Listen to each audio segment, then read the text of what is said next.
We will begin momentarily.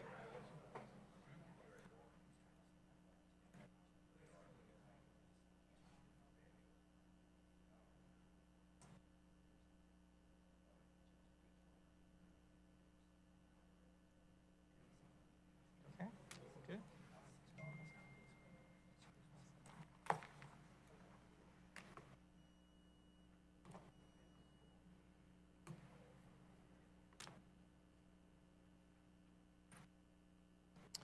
All right. Thank you all for joining us this evening. Good afternoon and welcome to the Community Development and Transportation Committee for June 28th, 2022. I'm Randy Knighton, the City Administrator. I will certainly, as always, acknowledge the Mayor and Council, Mayor Kurt Wilson, Council Member Christine Hall, Council Member Michael Palermo, Council Member Lee Hills, and Council Member William Morthland. Also here with us is the Assistant City Attorney, Michael Petty. The purpose of committee meetings are for the city departments to convey information to the mayor and city council and discuss items on the listed and published agenda. By ordinance, the committee consists of the mayor, members of city council, and the city administrator. The ordinance does mandate city administrator as chair of committee meetings, and this is a public meeting, but not a public hearing. Therefore, while the meeting is open to the public, we do not take public comments or questions during committee meetings unless specifically authorized by the mayor and council. Public comments or questions are received at the regular city council meetings held at 7:00 p.m. in the city council chambers on the second and fourth Monday of each month, and on the fifth Monday of each month in open forum. We do encourage citizens to engage our online platforms, and if you have any questions or need information regarding any matter, our staff is always available. We also highly recommend to you utilizing the City of Roswell app or service web portal for additional information or to report a concern. At this time, I will turn to Mayor Wilson for an important announcement. Thank you, Mr. Chairman. I appreciate that very much. I have two pieces of information I'd like to share with our residents and with our colleagues and staff. And the first one is a correction of the record, and we will say this again before the end of the evening, but I want to put it out there because it was a mistake of information put out there, which was, and we actually said it last night, and I think I said it in council, and I think I might have put it out there before. And the first mistake is we said that we would put out to residents last Friday and Saturday on July 4th information relating to weighing in on the question of the bond and weighing in on subject matter of the bond to our residents. And we said that would occur last Friday, last Saturday, and on July the 4th. We did not do it last Friday. We did not do it last Saturday. So I want to be clear, that is my fault and my fault for disseminating that information. What I can tell you is, rather than 3 events, there is going to be a total of 5 events, beginning with the following event. The first event will be the Reels and Wheels at Riverside Park on Friday, July 1st. The second event will be Twilight with Barrington at Barrington Hall on Sunday, July 3rd. The fourth event will be the city's July 4th festivities at the Roswell Area Park, obviously on July the 4th.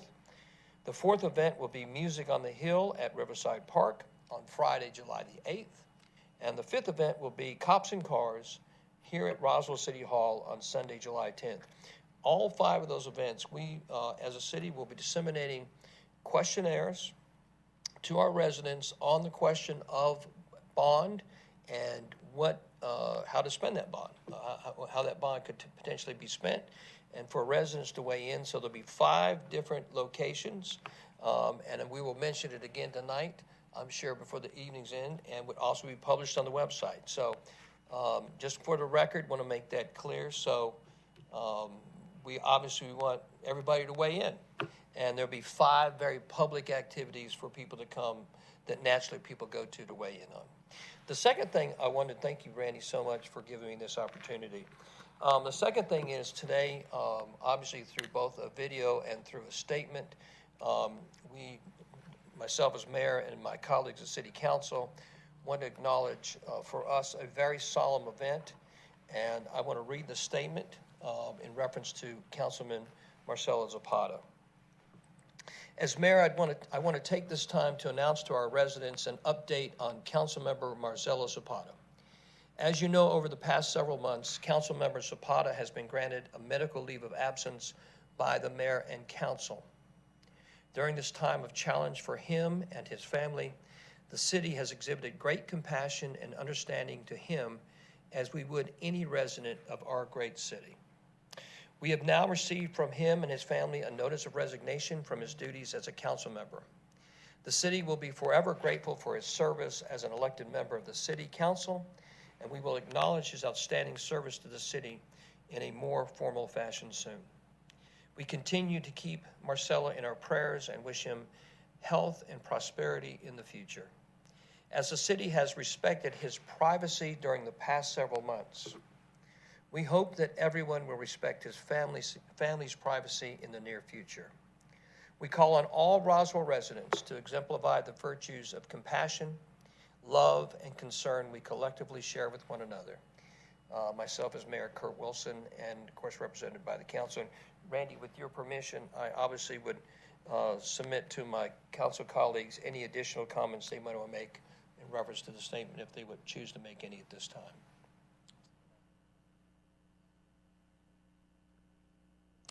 Thank you, sir.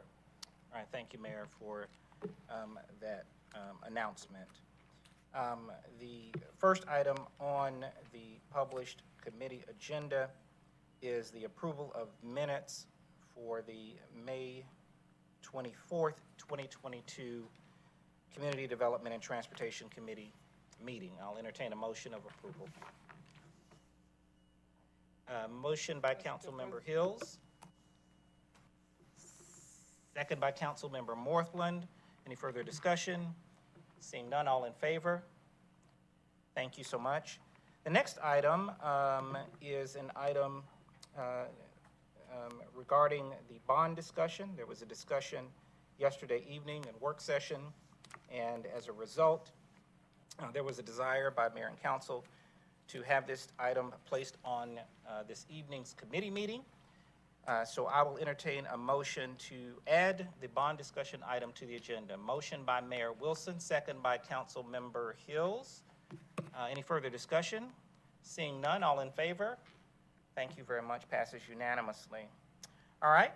With that, obviously there was a detailed bond discussion yesterday evening, and for purposes of this discussion, given the significance and importance of the item, as well as showing certainly deference and respect for the mayor and council and for their need to discuss this item, I will turn it over to Mayor Wilson to lead this item on the bond discussion.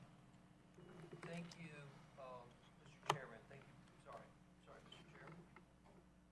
Thank you, Mr. Chairman. I think as a follow-up to kind of start where we left last night, where we had a very robust and healthy discussion, and obviously, Ryan, we can't wait for you to jump in on this with us, and we know you're waiting with bated breath. Thank you for an update. So what we have in front of us is an update where yesterday we started with $213,708,000 of projected projects, not including an additional $20 million put on there for the bike and pedestrian plan, as well as $20 million for a parking complex, which would give us a grand total of sensibly $253 million. After last night's conversation, that $253 million has been put down, Ryan, if I'm reading this correctly, to $229 million, if I'm reading the update that I have in front of me correctly. Is that correct? Yes, Mayor, that is correct. And that we had, and what you have removed are ostensibly the EPW projects and the RMP projects. And so for simplicity's sake, I'm going to ask of my colleagues some striking of some potential projects here of the $229 million submitted in front of us. I'm going to go ahead and submit some striking of some of these projects to jumpstart the conversation. And I'm going to do that in conjunction with where we were yesterday. So let me go to fire.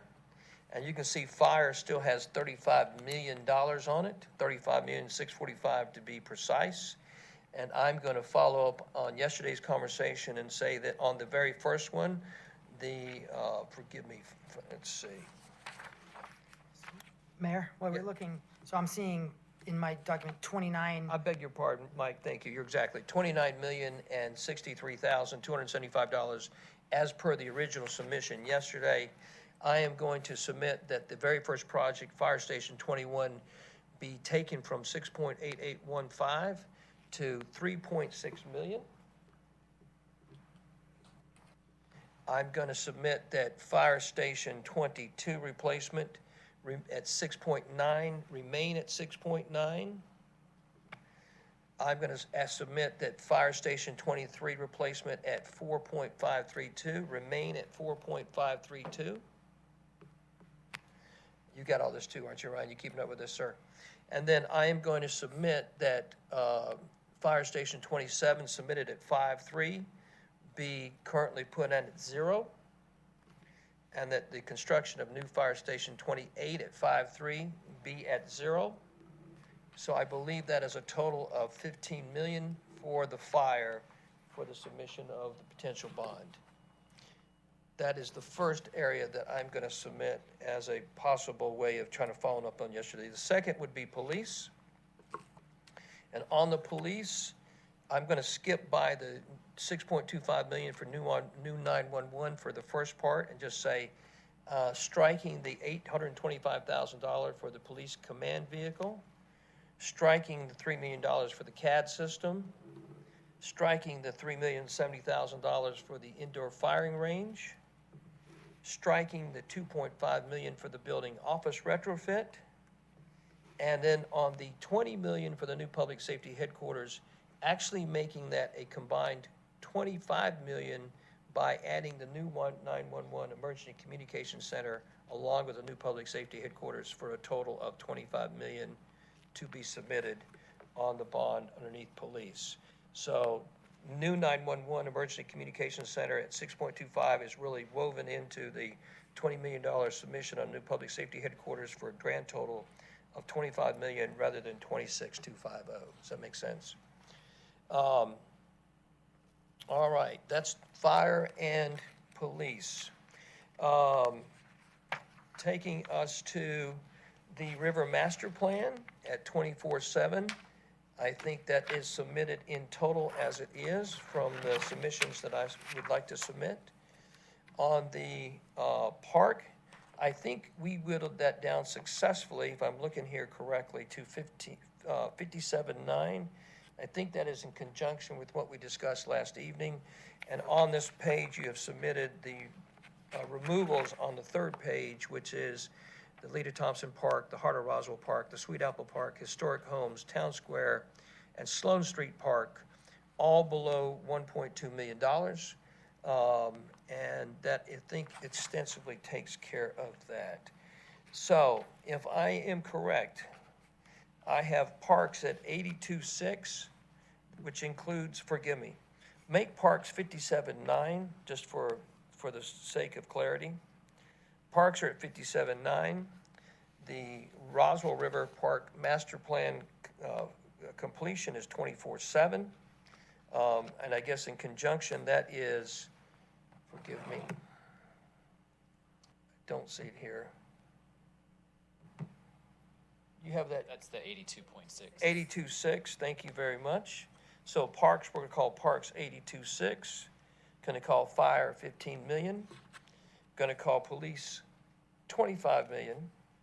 And then the two items that we added yesterday for points of discussion were transportation, where we basically extensively said $20 million for the bike and pedestrian plan, i.e. sidewalk gap plan, and then $20 million for the downtown parking deck. And I believe that gives me a combined total of, That would be 160. 162, that's right. Thank you, sir. 162,651,521 that I would submit as a beginning point for discussion for our discussions this evening. So just my beginning point of the discussions. Council, no, I'm doing this? Yes, sir. Thank you, Mr. Chairman. Yes, sir. Councilmember Palermo. Excellent, thank you. So I definitely appreciate you creating the foundation of the discussion. I think that's helpful. And I definitely have some detailed comments on some numbers and some of the points within this 3-page Excel. First, again, as a repeat of last night, I do want to bring up my high-level perspective, which is, you know, we've heard so much that Roswell has so many plans and Roswell doesn't follow through with the plans because frankly, a lot of them are expensive and do take investment. So if the taxpayers decide that there is interest in investing in different plans, then certainly it will take a bond. And given that this will be the first year in multiple years that the mayor and council will not be raising taxes despite the increased assessments, I think it makes sense to go to the taxpayers to see if they'd like to invest in any of these aspects. I do still hold my position that I held last night, and I know I'm certainly in the minority. I certainly do feel that we should find some ways to break up into buckets, and so certainly my preference and my vote will be to certainly go with a bond referendum, but it being multiple questions instead of one single one. That being said, as we have these four public events that the mayor mentioned, as well as throughout for any other communication, and of course, with July 11th, public comment, all those different aspects, if there's a preference of voters to instead have it as one item, then certainly I would change my position. But I do think there's benefits in separating it and making sure that it's just clear what the taxpayers are choosing they want. So I want to share that as well, and I definitely appreciate that we've removed the small items, because again, I think it is important, as I'm very confident this mayor and council will do, that in our upcoming annual budgets, I'm very confident there'll be opportunities for large cost savings, in which case I think a lot of the smaller things there will be able to be purchased. So as I go through on it really looks like it's the first and the second page that have proposals, and it does look like the smallest proposal is $1 million. So please correct me if I'm wrong on that, but it looks like the absolute smallest would be 1 million. And I think that makes sense. Obviously, if the public disagrees, then I certainly want to make sure we're hearing about it. Now I want to go into some of the actual details. So as we look at this 2-pager, first off, I want to repeat just a concern that I have regarding last night that I shared last night, which is regarding, I certainly agree, Mayor, with your proposal that you mentioned, combining the 911 center and the public safety headquarters and combining into one. I certainly agree with. My concern is with it being 25 million. That's where my concern still goes, that I don't want to accidentally shoot low and mislead, and then get into some issues where just frankly the amount that we've got permission for and the amount we've shared isn't enough to do it. So that's where, knowing that not only is there the high construction costs, but also the costs regarding just land acquisition. And obviously land values are sky high, so that's obviously going to be a significant number. And I would think if the voters are going to decide if we should have a new headquarters, it should probably include other costs and logistics of knowing that we'd be moving one. So that's where my initial thought is. I think we should consider going higher than 25 million. So that's one item there. Another item is, can we actually go further down to the bike ped master plan? So that's where I'd feel more comfortable in just, if instead of it just being purely for the bike ped master plan, if it was bike ped master plan kind of / sidewalk gaps, because there are some situations where that's the same thing. If there's a sidewalk gap on the bike ped master plan, then that's one and the same. But there are some key areas that have some sidewalk gaps that aren't even that significant, but just frankly, we've not had the funding to be able to do. So my preference would be if it was bike ped master plan combined with sidewalk gaps. I do also think that this mayor and council and the public should consider an amount even greater than $20 million, because again, $20 million would neither fill in all of our sidewalk gaps on our collector roads, nor would it complete our bike ped master plan. So I would like mayor and council and for the public to consider perhaps a larger number there. But again, if the right number is $20 million, then I think then that makes sense, and that's something I certainly support. And then now going into our big area of parks. So is Jeff here? Okay, excellent. So the Riverside Park, it says improvements consistent with master plan recommendations. I'm obviously a giant advocate for for doing the, so I guess actually for each of these, I guess let me rephrase that. For all of these, does that encompass the entire current river master plan, or does this still not fully fund or exclude a certain part of it? So in building out this recommendation, it does exclude the multi-purpose and multi-use building concept. So you just answered the exact thing I wanted. That's really where I was going with that. Not included, to be Okay, so. Can I ask a kind of follow-up? Yeah. It's a great, thank you, Mike, for bringing it up, but just for everybody's clarity, the building that the council and mayor does not want, which we believe the residents don't want, it's not a part of this 24/7, Correct. for clarity. Check. However, the 24/7 does complete, without exception, other than the building, the Roswell River Master Plan. That is correct, in conjunction with the $6.2 million that's In approved conjunction in of this phase year's one and phase budget. two funded in this year's budget. That's But this correct. would say the Roswell River Master Plan, as designed in its grandeur, would be done with the exception of the one building. Correct. What do we call that building? I'm sorry. Called the multi-use building. The multi-use building. Yep. Other than that building, we can say confidently, this completes the Roswell River Master Plan. Correct. Excellent. Thank you for that fully answers my questions.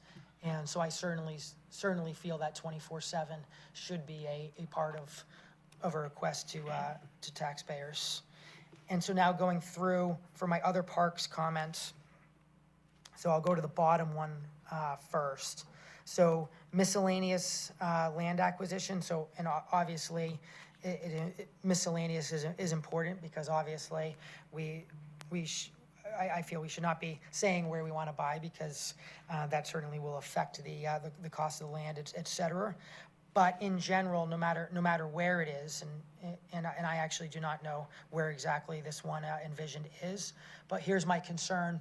We bought the land by Chafin and Hardscrabble, and so we own that land. It's for parkland, and we don't have the money to actually build it up. Is that correct? Is that somewhere in this to actually turn that into a park? So this bond request does not anticipate the improvements of that 25 acres. Thank you. And so basically that's where my concern is. My concern is buying more land when we don't have the funding or the money to actually turn it into a park, when we already have 25 acres that we have that's not turned into a park because it's such a large investment. So that's where my hesitation is. That's where my initial reaction is I'd rather see some money allocated towards that parkland that we've bought to turn into a park instead of acquiring more parkland without having the money to turn it into a park. So that's just my initial thought that I want to share.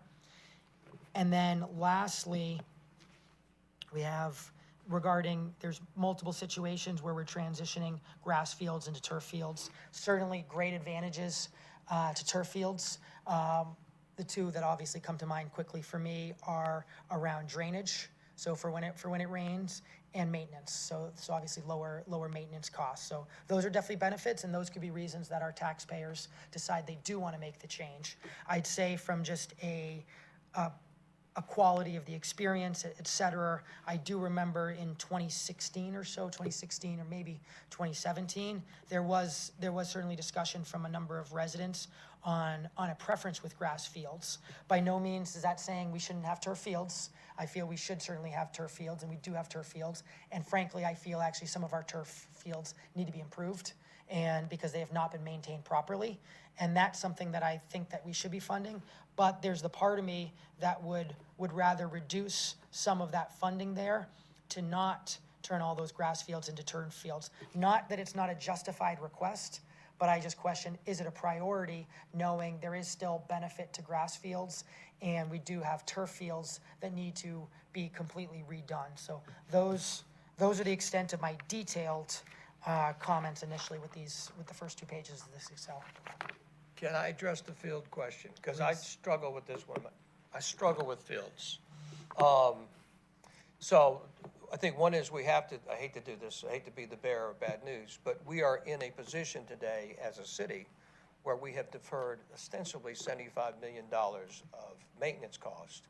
And a perfect example was if you look at the FY22 budget for Parks, Recreation, Cultural, and Historical Affairs, on the operational budget, the budget that Jeff submitted, and sorry, Jeff, was $360,000 for operational maintenance. The actual budget approved by City Council and Mayor was $60,000. I think by Jeff's own mission, $360,000 was just hoping to get $360,000, but it really is 25% requisite of what he actually needed for operational maintenance. He was just trying to live in a political reality of hoping I get 360. He didn't get 360, he got 60. The greater point being is that for over at least 10 years, we have deferred significant maintenance costs. As I said, close to $75 million of deferred maintenance. That's dramatic, and that shows up. And so the reason I'm going there is I struggle with this field question. I think most of us, given our preference, would prefer to have grass fields for a whole host of reasons. But one, with the increased use at the fields, two, with the ongoing past history of perhaps not having the operational money set aside to deal with the fields and keep them upgoing. Three, with the size of the fields and some of the cross-play that's played, particularly on the soccer side, we've gotten into some challenging situations about how to keep the fields sustainable, active, and looking good. And so I don't think we have the best answer. The other question is, from an operational maintenance perspective, is one of the things that we need to be clear about is when you put in a synthetic field, you basically have a factor of, you have an 8 to 10 year life. And at 8 to 10 years, you need to replace that field. The other side of the question, though, is if you put in a grass field, what's the multiple on the operational side of how much more it costs to adequately keep that field in the condition it should be in to attempt to try to keep it playable 80 to 90% of the time? So if going in and rebuilding a field, and we can use a baseball field that were built 20, 30 years ago, or a soccer field that was built 20 or 30 years ago, right now they need a complete overhaul for the field, for the lights, the fence lines, just about everything. And it's roughly about, each of the individual baseball fields at Hembry, and we'll just stick there, is about $400,000 to $600,000 per field to redo lights, fencing, concrete, and the fields, as well as the irrigation and drainage associated with it. That's just to take it from grass and put it back to grass. And then you're factoring in somewhere in the neighborhood of another $20,000 to $30,000 a year just on ongoing maintenance. So that's dragging the field with your staff time, that's replacing all of the clay that you need to do, cutting the grass, fertilizer, repairing water, irrigation on a regular basis. On the flip side, the synthetic field doesn't require that same level of annual maintenance. It requires about a third of that. You still have to go out and maintain the field, so you essentially take a different piece of equipment about every 2 weeks, pull all of the material out of the field, basically fluff the field, and then put it all back in so that you maintain its resiliency and its safety factor. So it cuts that down fairly substantially. The disadvantage becomes, as the mayor just said, you have a useful life that you start to run, and it's right at about that 10. If you're lucky, you get 11 or 12 years out of them, depending on use, and then you're stuck with needing to replace them. The field number 2 at East Roswell Park is a good example. You'll start to see the steams will start to split, and then you can re-sew them together only so many times, and then you really have to come in and replace them all together. And so you have that shelf life that you run. And then a field replacement of an existing turf field's roughly about $500,000 per field, give or take. A couple of the areas on the spreadsheet where you see transition from a grass field to a synthetic field, Hembry is a good example. We essentially budgeted 2 of the 6 fields, potentially transitioning them from a grass field into a synthetic field. So not all of the fields, but gave us provisions essentially to be able to do that at a couple of those parks, depending on the use and the diversification of those fields. The other challenge becomes rainy seasons, just like we're having tonight. We're just about ready. Probably, if we luck out, we won't have one of our tryouts rained out. It was rained out halfway last night. And then there was a question of whether or not they were going to be able to come back in and play. The challenge with baseball fields is certain age groups on certain fields have to play on a certain outfield fence line. Practice is a little bit different, but playability, you're required to play on a certain fence line and a certain outfield. So just some of the operational challenges that we come against with our fields. Well, can I add one thing, Christine? So this is another tough part of the equation. There's several parts of this equation are tough. So just for example, on injuries. So grass fields are great to play on. The problem is, particularly on soccer fields, particularly with the cross play and older children and younger children playing on the same fields, you get a lot more, if you will, divots. Divots cause a lot of injuries. Conversely, though, there's data to show that synthetic fields cause more lower leg injuries as well. So you have this and the point I was going to make, Mike, to that is the reality is we need more fields, which is a significant more investment. Your question about the 25 acres, the real answer is, particularly on the grass side, if we're going to do more grass, we need more grass. We need a lot more grass. So, as you often do, you took exactly where I was going and exactly what my thought process was that I wanted to bring up. I think these are legitimate concerns. I think the maintenance is a real issue. The numbers you brought up, that's why Councilmember Hall, Councilmember Zabat, and I voted against that budget, because we need to be investing in the maintenance. And my absolute goal is I want the absolute best parks in the country, in the world. And I do believe the best parks in the world includes grass. And so if when I'm hearing that they're overutilized, that again is telling me that I'd rather see some of that money going towards actually investing in the 25 acres that we have and getting to spread out more of the field play. Because again, we have turf. I think it's great. I think we should probably invest in ways to help longer term the maintenance, the stormwater aspects. But although the divots definitely potentially create an issue, I feel in a lot of the fields that I run on, I don't truly see as many of the divots, whereas I do hear stories of just affecting the knees and the ankles on the turf fields because they're less forgiving than the grass. And again, I say all this fully supporting that we have turf fields, we're gonna continue to have them, and we need to invest in them. I'm just saying I wanna make sure that when we're gonna go to taxpayers and ask them to see if they wanna spend this money, I'm wanting to make sure we boil it down to the absolute definite necessities where there's not the good argument to both sides. And that's what I hope our goal is tonight through the public process, et cetera. What are the things that there's absolutely really more of the consensus on and make sense, and how do we minimize the number we're asking for while also maximizing the amount of benefit and the amount of things that we're able to invest in for our community. Councilmember Hall, sorry, I didn't mean to cut you off.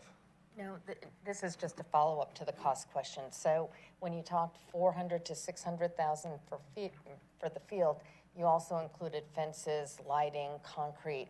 If you have grass fields, what is the cost of just maintaining or refreshing that grass?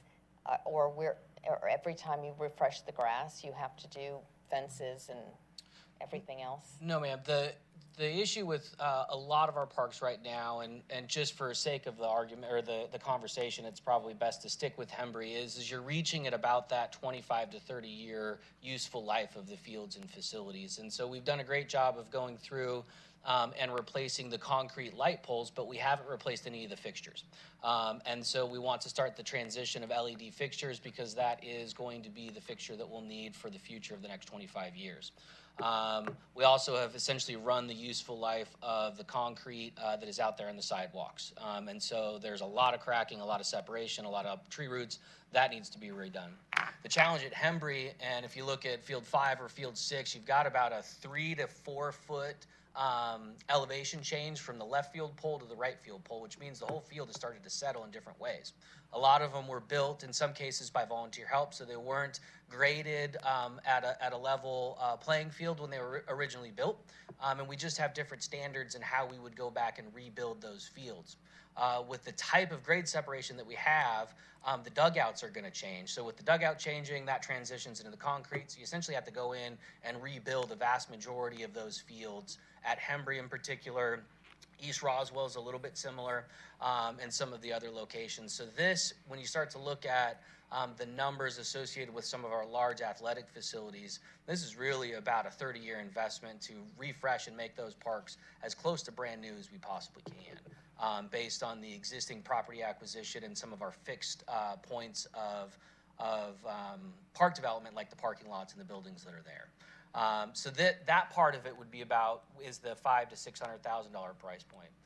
From just a maintenance level, I'll use Woodstock Soccer Complex as a great example. We just got done with about a $40,000 investment into that park facility just at the end of this soccer season because the grass was so overused and overworn that we had leveling and pitting issues on both of those soccer fields. And as the mayor was describing, you have 9v9 going one way and you have 7v7 going the other way, so you have two wear patterns on that entire field. That was about a $40,000 maintenance project just to re-level the field and put sod in about 6 different areas. That didn't even redo the whole field. And we just, 2 years ago, did about $15,000 of irrigation work. And that's about a 10-year project, let's say. So about every 10 years, you've got to come in, redo irrigation, look at your head-to-head coverage, and then potentially re-level those fields. Yes, ma'am. Just to follow up on that, so our facilities are 30 years old, grass and turf, call it that. The cost is the same to rebuild both of those, either rebuilding it grass or rebuilding, what are the two prices? The difference for a baseball field to go from a grass field to a synthetic field is a net of about a $300,000 additional cost.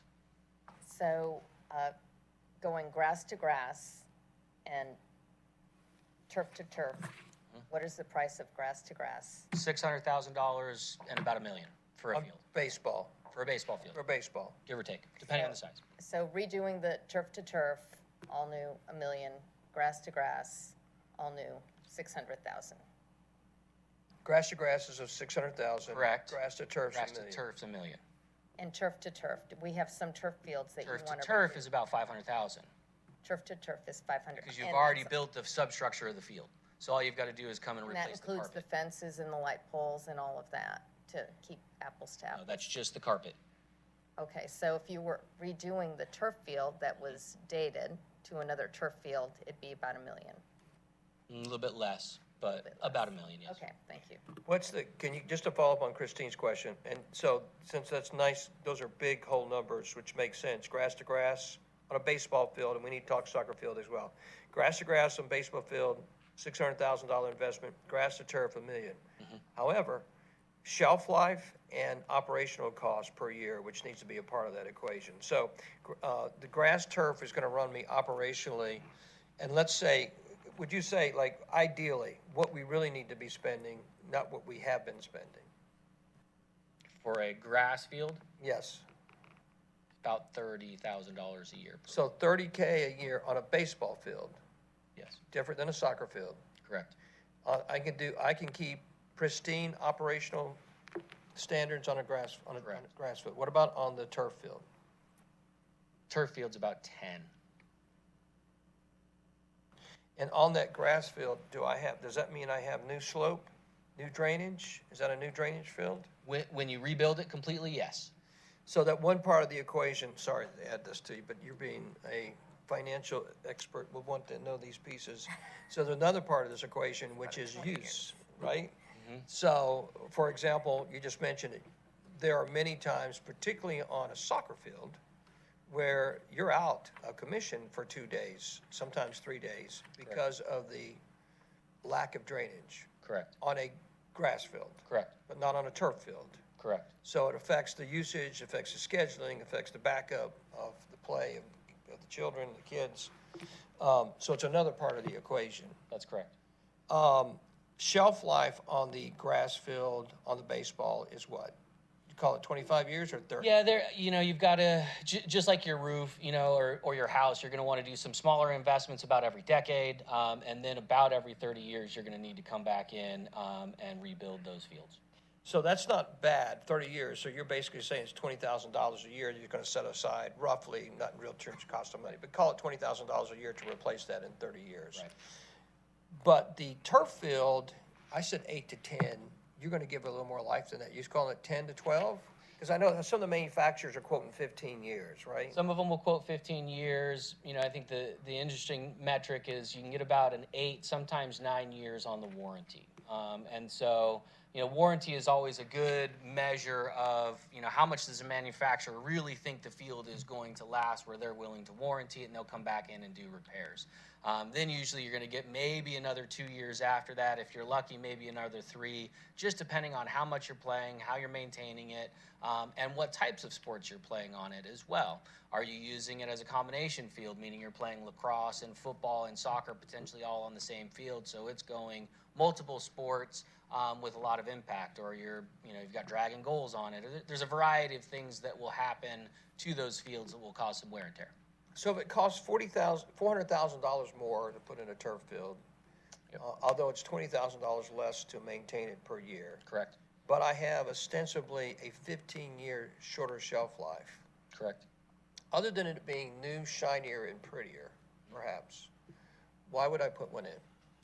So from a playability perspective, you get a significant amount more time on those fields. You can also play multiple sports on those fields without having an impact to individual sports in that space. And that's probably the biggest advantage, that you can overlay usually 2 to 3 different sports and 2 to 3 different age groups and still have the same playing experience or playable surface on those fields as close to 365 days out of the year as you possibly can. Now, lightning and thunder is going to impact that.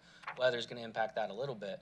There's yes. a better question there that I failed to ask. So we're talking about shelf life in terms of year, but what about shelf life in terms of hours?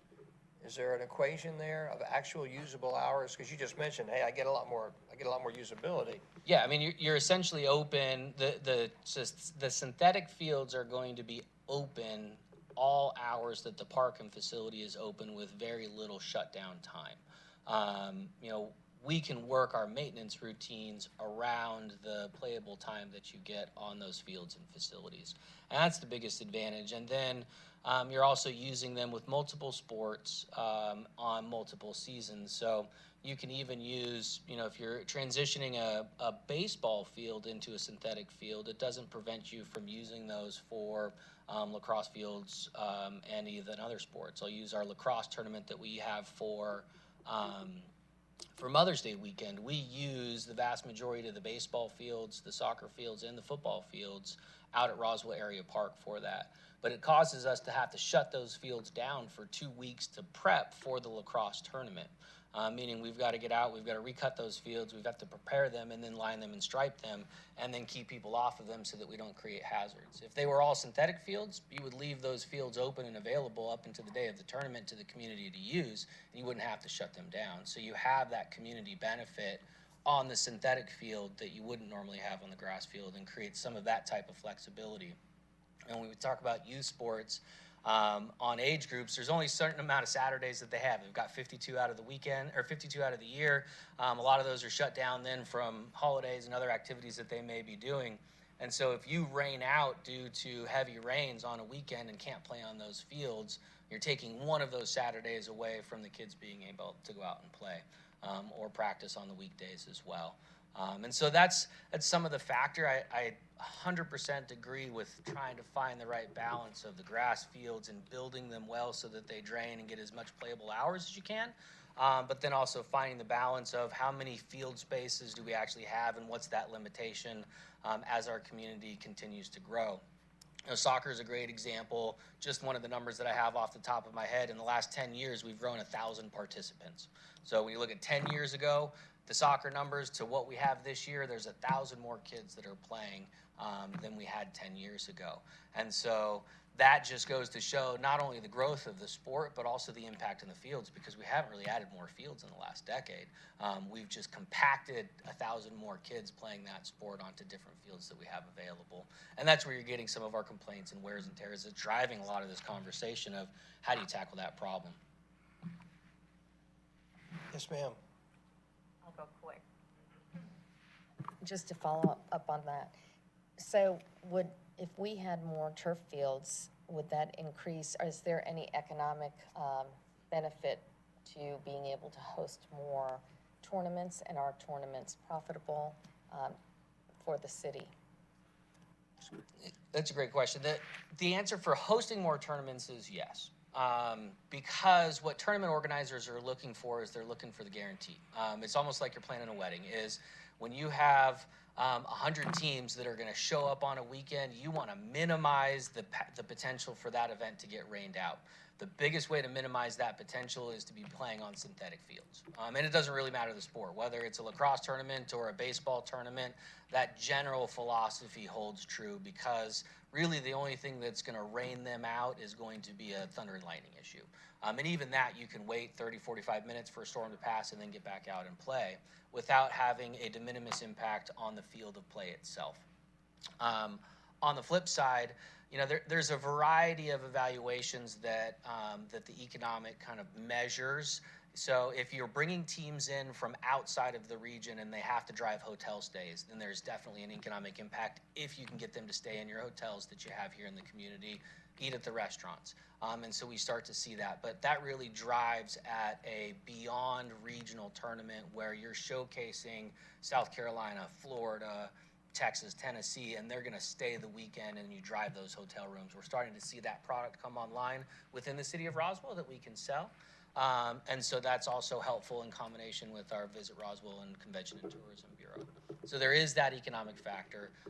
The benefit really drives at hotel rooms, usually not on the registration fee. That really covers the cost associated with hosting a tournament and paying the staff to be there. You can offset some of that cost with volunteers, but usually what that does is it creates a fundraising source either for the league or for the club that's hosting the tournament that offsets their ongoing operating costs, or they reinvest back into fields and facilities. That's what we have with our lacrosse tournament. It's not a huge outside of the region draw. We have maybe 12 to 13 teams that'll stay in hotels that are coming from beyond a day's drive. But really it becomes a fundraiser for the lacrosse program that offsets their operating costs. Thanks, Councilmember Hall. Yes, Councilmember Palermo. So I've got 3 questions. Only one of them is for Mr. Leatherman, so he'll be ready for that one. So for East Roswell Park, it mentions with that 8.6 million, it also includes provisions for a skate park. Mm-hmm. Can you remind me, is that something where there's been a big desire from residents for, or kind of just help me understand that priority? Sure. Yeah, I think in the past 3 years, skate park has probably been something that has come up most often in my conversations and in a lot of my unsolicited emails is something that we're missing in our community. A lot of personal stories about people driving out to Kennesaw and other park locations. We used to have, for those that have been around for a while, we used to have a skate park at Grimes Bridge. And that was a wooden and steel skate park. It was around for about 10 years. It went into disrepair and then was pulled out. That's where the current tennis courts and pickleball courts are next to the Adult Aquatic Center.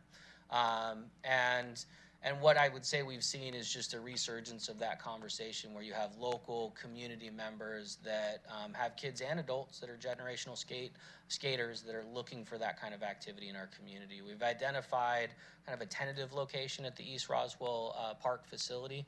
By no means is that a final location. I think there is still a lot of discussion that can be had just with the community and with the council on where that finally ends up. But the provisions are there in that budget. I think we've estimated about roughly $1.2 million associated with that investment. Excellent, thank you. So my next two are, let's see, one's gonna be a question for Mr. Luckett, but first I'll give kind of my comment, because I don't think discussed this in detail. Obviously, it was brought up last night that I do believe a question for taxpayers to decide on should be if we should have a parking deck in our downtown. And with that, it's important to know two things from a perspective. One is, of course, from a look and feel standpoint, obviously our downtown is the historic district, and that is something that the city would have full control over with full public comment, full public process on plans and all that. So that's the one part. But the bigger part I want to get into is just because I know there's certainly a number of residents, in fact, over the years, that have expressed a concern with paying for a parking deck. And one of the reasons there's certainly multiple different reasons and concerns to have, and I think it's all justified and makes sense. But one of them specifically was for taxpayers and residents to be paying for something that is going to financially benefit landowners downtown and businesses owners downtown. And so what I wanted to bring up is, although I am not an advocate for using a revenue bond for a parking deck, and the reason being is, one, we heard from the bond person yesterday that leads to a higher interest rate if it even is going to be attractive, just given the potential low revenue of a parking deck. That's one reason of the paying the higher interest rate.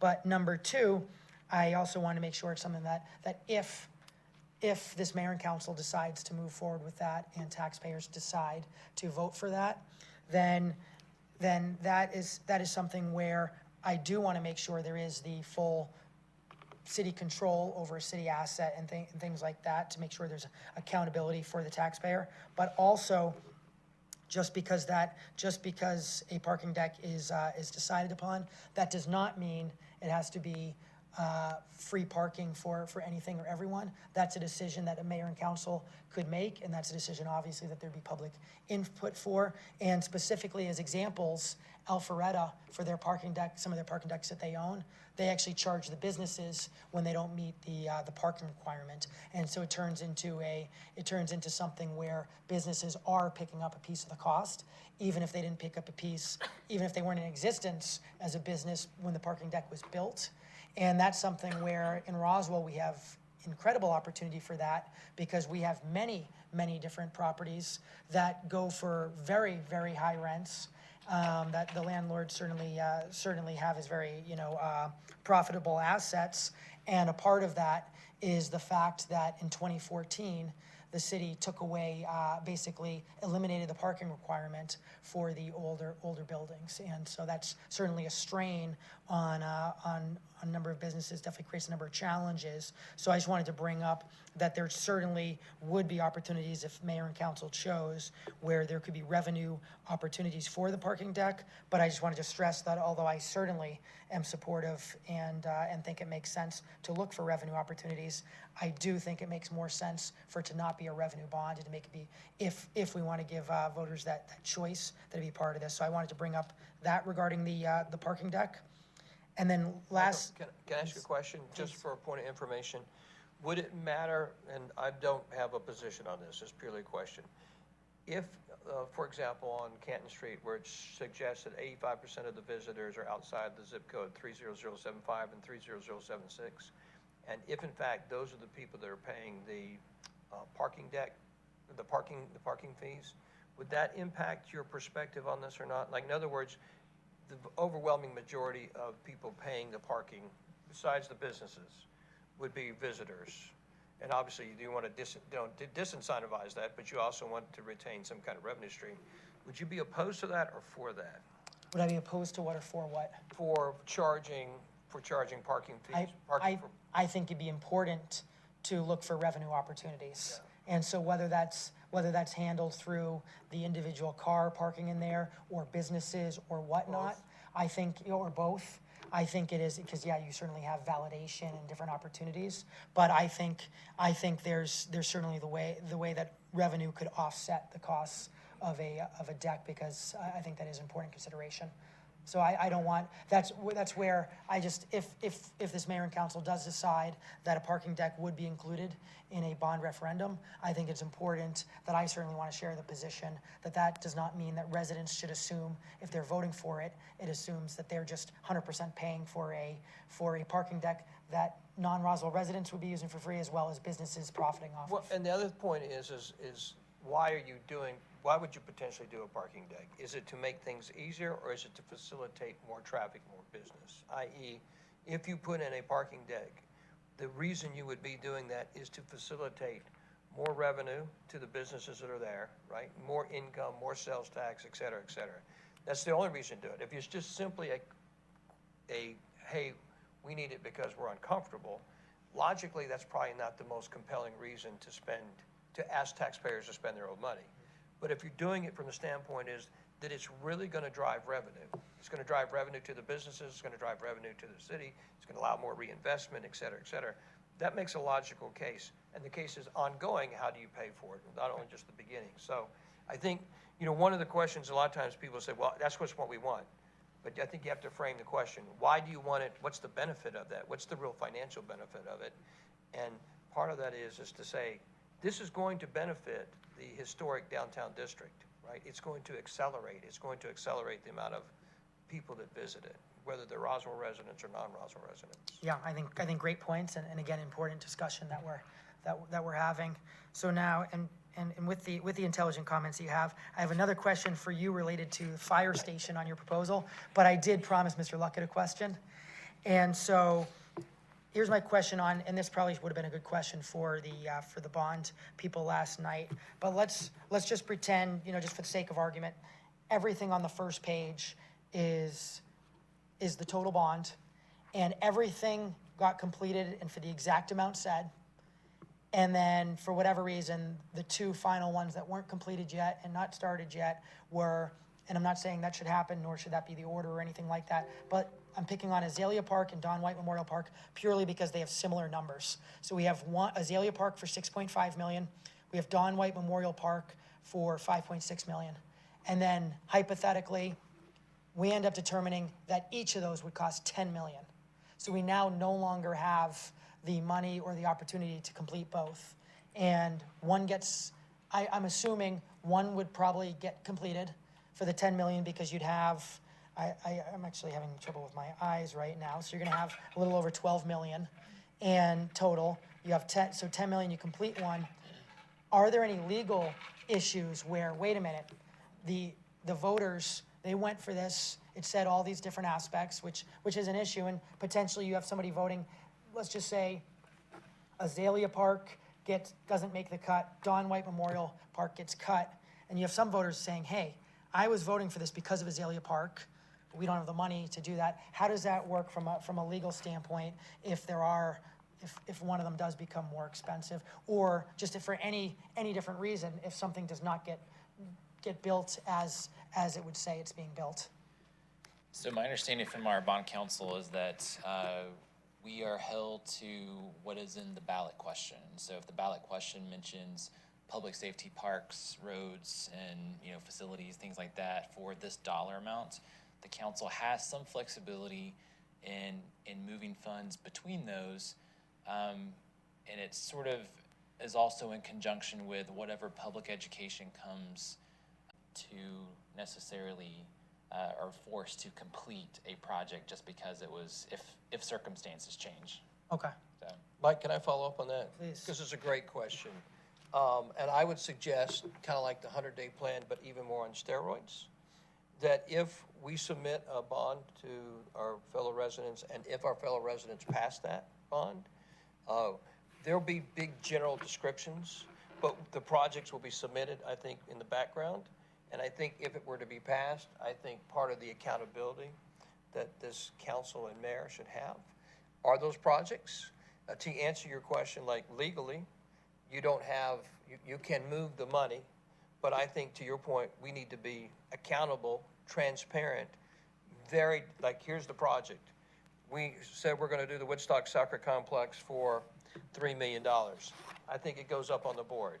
I think all these projects that we say we're gonna do go up on the board with the estimated timetables, right, with the delivery dates. And then we put them up there and we show the progress of them so that we are highly accountable. And if there's a decision made, or if there's an over budget issue, it's quickly aware to everybody, like, and to your point, the real accountability is the voters saying, you said you were gonna do such and such with our money, and you did such and such with it, and you weren't a good steward of it, and we're gonna, you know what, you're out. And rightly so. I think part of this, to your point, the whole part of this discussion is that we are asking to be good stewards, potentially, of our fellow residents' money. And I think we should be incredibly transparent with that. I think from the standpoint of simplicity of submitting the bond, that's why this discussion is so important. What are we going to submit it on? And we might say, you know what, can we move it here and change it there and have that very public discussion? But I think once we put it up there, it goes up publicly, it goes up as a public board, it goes up as a public progress. And I think also we should put timetables on it. I think one of the things we haven't done in the past is we haven't made ourselves super accountable to say, you know what, the Woodstock Soccer Complex, we're going to spend $3 million on it. Here's what the $3 million is going to go towards. Here's the start date and here's the delivery date. And so everybody in the city knows that's what's going to happen. And it's very public. I think that's one of the, for me would be, I think that's something we should do if this goes forward and if the voters pass it. I think we should be crazy to use the word transparent about it. Big board, public board.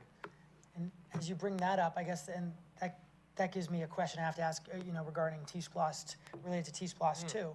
So T-Splost 2, I forget the projection, around $80 million, is that what it is? Yeah, so around $80 million, and that's something where in-house we didn't fully have the resources to be able to do that in a timely manner that our residents expect. So we invested in a outside firm to help drive that forward. And so I guess two-part question is, one, is this full list, if this is what we move forward, is this a list that truly is manageable in the approximately 3 years that are expected with a bond? 85%, exactly. And if not, we need to be really honest about that with each other, with the public, ourselves, and really just slim it down for just logistics purposes. And even if we slim it down to a number that you feel is manageable, I wonder if there should be a dollar amount in here for a project manager or someone to help us be able to really drive this forward, because I'm concerned with the amount of resources we have in-house. I feel like perhaps we should be getting, if the taxpayers choose to do this, a part of the cost is having someone that can actually be held accountable with those timelines, driving it forward. So I just Can I ask bring three that up for people that question as a follow-up? Because that's a great question. Can we ask Mr. Knighton as a city administrator, Jeff Leatherman as the person who actually submitting these projects on the Parks Recs and Cultural Sphere, and Dan Skowski, the potential Chief Innovation Officer, right? Chief Innovation Officer. Can we submit your question? I think it's a very good question. Like, is this reality, or is it, is this very doable, or does it need help managing? It's a great point. I think, Mayor, to your point, typically, and to Councilmember Palermo's point, typically when you have a bond issuance or some other type of T-Splost, E-Splost, or traditional Splost of this magnitude, it would be a combined effort of not only in-house staff supporting it, but in many cases, or in most cases, you do hire an outside firm that has a deep bench and various resources at its disposal to ensure that projects move in a timely fashion, they're staying on budget, and they are meeting the expectations of the elected body. And I've seen that in other experiences, and would certainly think that something of this magnitude, given the discussion of yesterday evening and today, is something that I would certainly suggest and that the mayor and council entertain. Thank you, Mr. Knighton. That's always great wisdom. Dan, you wanna? I'll tell you what. Let Jeff. Why don't you attack it? Because these are yours, and I know you put a lot of time and planning with your staff into this, like a lot. There's a lot of detail. I have got a spreadsheet here underneath your liaison, Will Morthland, that shows the incredible detail of these projects. And I think you originally submitted, what was your original submittal before we got to yesterday?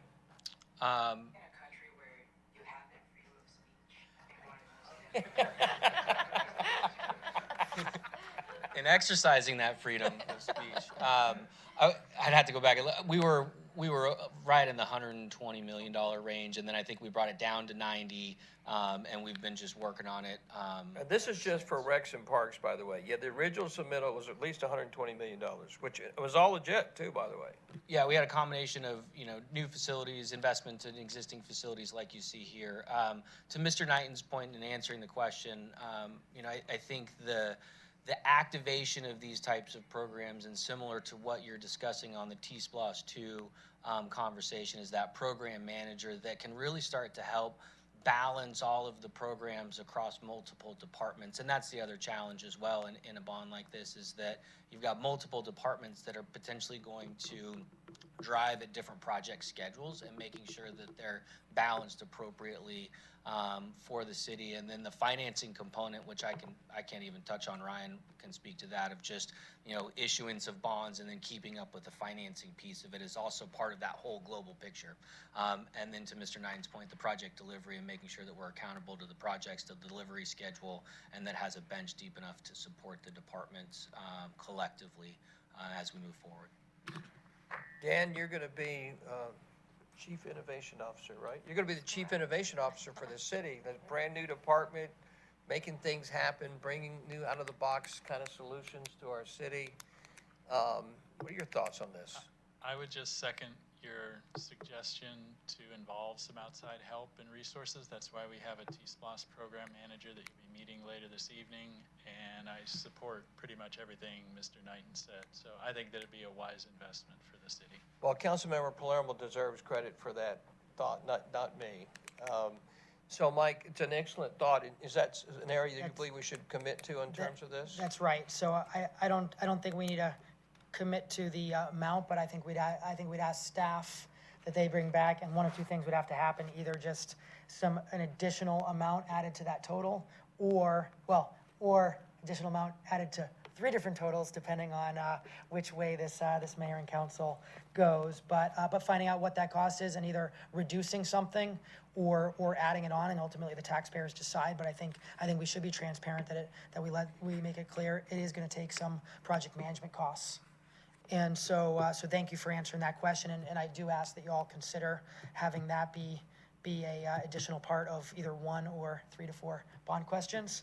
And my last thing I'm gonna have to put to you, Mayor, since you mentioned it and Joe just walked out of the room, but can you just help me understand, for the Fire Station 21 replacement, the funding request is a little over 6.8 million, and then the proposed amount is 3.6 million. Just want to understand kind of just because again, at all times, I want to make sure that we're not undershooting anything. I want to make sure that we're fully.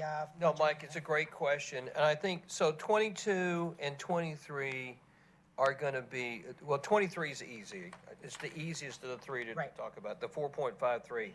So that's using existing real estate. And so that is basically we're not having to pay for new real estate, not having to acquire new real estate. So that makes it a little simpler, and you can see it's factored in. You can see that 22 is ostensibly putting in the acquisition of new real estate along with the build-out as well. And by the way, I will tell you that the build-out costs here are, they're high. And so there's, these build-out costs are not conservative. So, Joe, we are talking about you, sir. So, and then on 21, Joe's not happy about the 3.6 million. 21, though, is taking a lead from you, quite frankly, taking 2 things into account. And that is, obviously, it's taking $3.2 million off the table, right? And so part of that is thinking that there's potentially some credit going to come from the existing fire station, and some of the creative ideas you've had around potentially using that as not only a fire station but a parking deck. The other part of that equation is understanding that we own land down around the Oxbow area, among other areas, where so the acquisition cost is not necessarily put into this project. So that's kind of the thinking there. It is a little aggressive, but part of that's on the calculation of the parking, reusing that facility in terms of the parking equation that you came up with. In which case you're envisioning revenue that would potentially be made off of that property could actually go towards the Fire Station 21 replacement? Partially, exactly. That makes sense.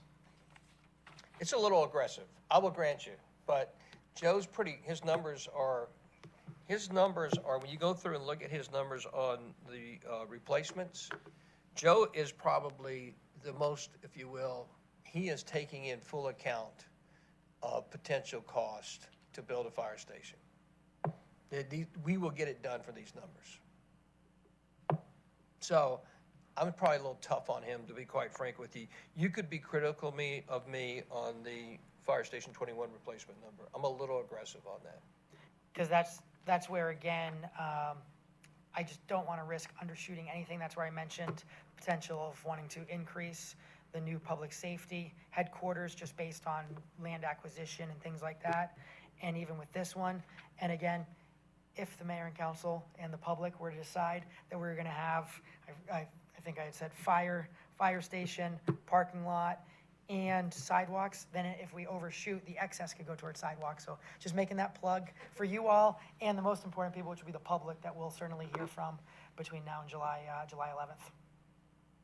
Mayor, if I could add to that real quick, just so Yes, sir. that you all know, we also have impact fees that are available. And so, there are impact fees reserved specifically for public safety, and we're currently sitting on a couple of million of impact fees. So That that's was nice to another find. use of funds we have. Excellent. That's great. Thank you. Yes, ma'am. Councilmember Hall. Ryan. I'm trying to make it pay a little Just price. on that piece, does the 20 million or 25 million or more, whatever that number's gonna be, include the potential sale or what we could get from the existing property parcel that the police have? I don't believe it does. You're talking about for the public safety complex? Yeah. The short answer is, the easy answer is no, by design. It's giving me more comfort for both these things and these numbers. By design, no. What's there's an old saying, so I love your point, because this conversation has got a different couple angles to it, but I will say that, to your point, under promise, over deliver. Right. Right? And that's why, for example, on fire, as hard as it was, in the submission I suggested was to go away. Because I do believe that we can execute 3 new fire stations for $15 million.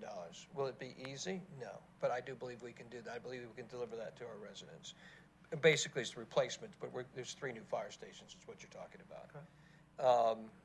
Are all 5 needed in an ideal world and we had all the money we could possibly do? Yes. But I think going with the bucket 1 challenge, so the different buckets is a different conversation, but going with the bucket 1 challenge and trying to be as practical and possible, putting it all together.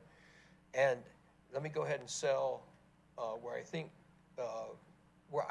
we might end up in this discussion, which is $1.5 million submitted to our residents over a 30-year timetable is basically $138 million. That's a $3,800 million bond. That's why you probably saw me, I think I've submitted 165, what did I submit to you, 162? So over the course of this evening, I figured you guys would chunk that down, chunk it around, and to get to a number. The flip side of that is will you come up with a separate bucket equation? The separate bucket equation, I think, is going to be a much higher number in the aggregate if the residents were to approve all that. So part of this is, for me, when I put this together, was trying to bring, it sounds silly when you're talking about $100 million plus, frugality to each one of those buckets. To your point, I think there's some things we could go through on a lot of these items. But if we were to say you said submitted separate buckets, then I would say, for example, when you submit parks, you submit fire and police, public safety, and I would say you'd probably submit $35 million of police and $29 million of fire for a $64 million bond. And that's, and I'm not, I'm I just, think those still get too high. I think it sounds like you're thinking if it does go one bucket, it sounds like we need to find $30 million of savings. I probably found 30,000 with the. You found 30,000, exactly. So, yeah, we gotta find the rest, or potentially to keep it at the higher number could be a reason to have it as the three separate. But I still feel even having the $1.5 million, that is encroaching on it. I think 160 million, whatever is proposed, I think it does make sense as the separate questions. But I do get concerned with even just asking too much on any individual question, which is why I think you gave the right funding request for fire. I think Joe did from a safety standpoint and that's certainly what's best for the fire department. I feel you did when balancing concerns and needs of the taxpayer. yeah, and 15 million will be tough. It's not, but I do believe we will execute the 3 brand-new stations for $15 million. And I believe that objective will be achieved. Joe's not happy about it, but we'll get it done. Councilmember Hills. Yes, back to what you had brought up a little bit ago, Councilmember Palermo, about the 2 parks. You used it as an example. If we fall short or fall short on funding line item, so to speak, and then go over on another one. How does that work potentially if we have a bucket for these items and another bucket for these? Is there any cross mingling across those, or can that be shared only within the bond if bucket 1 passes and bucket 2 passes? Yes, if you're doing separate questions, then if something falls short within one bucket, you're confined to that bucket. We can't pull from another bucket to help. Which I like about it. So that it's a challenge, but I think it's an advantage for clear transparency to the residents that if there's an $80 million park bond and it ends up costing $100 million, right of luck, you're not just gonna pull the 20 million and say, we're not gonna, hypothetically, park and deck. We're not gonna say, sorry, park and deck's gone because that. So it does make things, I feel, a little harder on staff and does give some less flexibility later on. And I'm normally the one that argues for more flexibility. But with dealing these large numbers, I love it being perfectly clear. Look, it's 80 million, it's only gonna go towards parks, nothing else. It's gonna be 30 million or whatever the number is. It's gonna be just the public safety office. It's gonna be, I forget what the number was, 40, 50 million. It's gonna be just these 3 things. And that's where I was thinking the unknowns on the parking deck and the revenue and all that the spillover could be for sidewalks. Not saying that's all the right thing. I'm just saying your question both shows a challenge as well as something I like about it. Councilmember Worthland, exactly. Councilmember Worthland. So I've had a lot of questions be crossed off as we've gone here. It's a good conversation, but the thing that I'm most comfortable with is the parks and everything that's on this park list. 2 things just to kind of speed this along. The first thing is that this was a giant list. It was a big dollar amount, and when we first presented it to the Recreation and Parks Commission, it was debated. It was cut down, and so what we have right now was approved by the Recreation and Parks Commission. So it's already been through that one round of many hands-on and feedback, which is a good thing. The second piece I wanted to bring up was this bucket piece.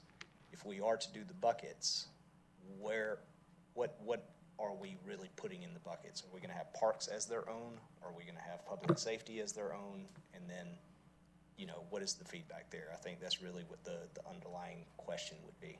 Well, great question. So, Mike, do you have so let me just say this. Right now on the floor, there's $162 million potential bond with and I think they're described. One bucket. That's what's on the floor. I'm submitting to you that I fully expect you to whittle that down, but it hasn't been whittled down yet. So right now we got $162 million. Do you have a counter proposal on individual buckets and amounts? I do. So my proposal would be the $162 million that you have on the floor. Okay, However, it would be, bucket number one would be the total number for the parks that we've discussed, which I believe is 82.6, is that correct? Yes. yes, sir. And with that, if the $5 million that you're cutting is mentioned in the brief description, then I think we should certainly make sure that we definitely update that. So you might make it 87.6, correct? No, I would do whatever you all recommend. But whatever that number is, it would just be everything in the parks is number one. So right now, let's just say it's at 82.6. I just want to make sure that if we are cutting 5 from Roswell Area Park, we're not illustrating that 5 in the brief description. So for me, it would be 86.2 for parks. 82.6, Yep. 82.6, right? And that's right, and then therefore, it's getting the 82.6, and it can only be used for these things, and the hope is that it covers all of it. Number 2 would be the fire stations, which is the 15 million. So It would- fire by itself? Well, no, wait, with parking deck, because those two are related, So fire and parking deck? right? And so you're gonna, what's your total? And so the parking deck, let's just say it's 20. But here's the thing, there's actually been we have some interesting examples that we can look at to see if that might actually be high. It might actually, another concern is, could it be low? Exactly. Yeah. It could be low. No, So I'm that's with you, the thing, man. it could be It's a low. tough- So it's a- that's why I'm a fan of adding sidewalks in there and having that Okay. on there, just because if the parking deck, if the residents approve this bucket and it was approved, if the parking deck was more, which can be completely transparent and make it clear right now, that means the 20 million to sidewalks goes down. So you're going 55 million on this one, 20, 20, and 15? Is that right? Yes. Wait till you hear my proposal. Okay. And then number three would be the public safety headquarters. I'd feel more comfortable even just putting 30 million right there, because it does sound like if that is overshooting, we always have the ability to not take it once there's all the full plans. But whether you chose 25 or 30, that'd be the item on its own, and those would be the 3 buckets. And then that way it asks for the full 160, whatever that number is right there, yes. You gonna call number 3, you wanna call police number 3? Actually, public safety headquarters, right? Yeah. I might call it police just to make it a little sexier. Okay. But so you got 30 million on the police, on the public safety? Yep, So you went up only $5 million. that's right. And if the right thing is to stay at 25, because it does sound like there's other opportunities to assist, both from, the good news is actually from a fire station, if the fire station overruns, or police station, there is that impact fees, but not a completely significant number, but still helps. So whether you all felt 25 was the right number or 30 was the right number. So 3 buckets, just to kind of repeat for repetition. Parks at 82.6, $82,600,000 as 1 bucket to be submitted on a bond to our fellow residents. Number 2 is fire, parking deck. We're going to call it sidewalks and bike and pedestrian plan for a total of $55 million as bucket 2. Bucket 3 is for public safety / police for a total of $30 million, for a grand total of the 3 buckets for $167,600,000. Is that Right. adequate? I mean, That's right. Correct. Okay, great. Christine, you've got a different proposal. I do, but I'd like to make a couple of comments first, or thoughts, and brainstorm, and get some feedback from Director Luckett. So, as these projects are going to be new, and we're going to be working on them, we're not going to have the annual maintenance with those. So there's potential savings over the years as we're developing these, and we're not going to be having to put the money in that we're putting in now to maintain them. Is that kind of a fair thought process? Yes, I think so. I mean, I don't think there'll be significant, dollar amounts, but definitely there's going to be some efficiencies with newer facilities and utilities and operating costs and things like that. So, a couple of million, maybe. I think that would be the max I would imagine, but But it will build on over some years. Right. And what I'm driving at is some of these projects, or maybe projects that didn't get done, could be done with those savings effectively. right. I think the other thing that we need to keep in mind is that some of these will be expanded or new facilities, which would also have the opposite effect on the operating budget with Additional potential for costs. staff or operating costs to maintain or those facilities. Okay. That possibilities there. So I just wanted to float that out there, so we were thinking about that, if anybody else had some feedback on that. But in my mind,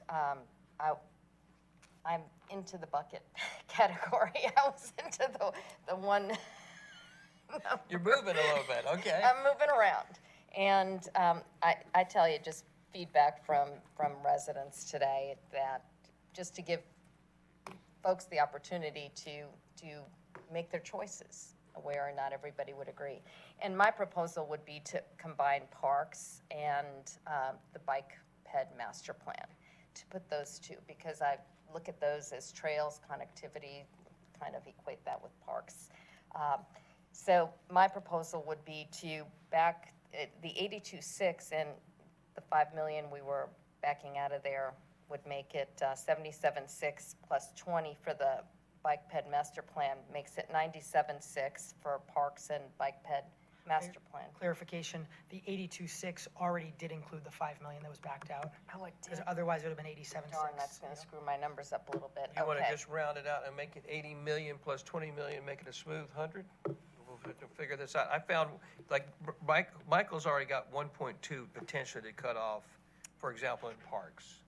And, look, I mean, these things have been wound down pretty tough. And I know we're talking loosey-goosey, like they're loosey-goosey, and they're not loosey-goosey, and it sounds like they're loosey-goosey. However, for the purposes of, Okay, call it 100. call it 100. Call it 100.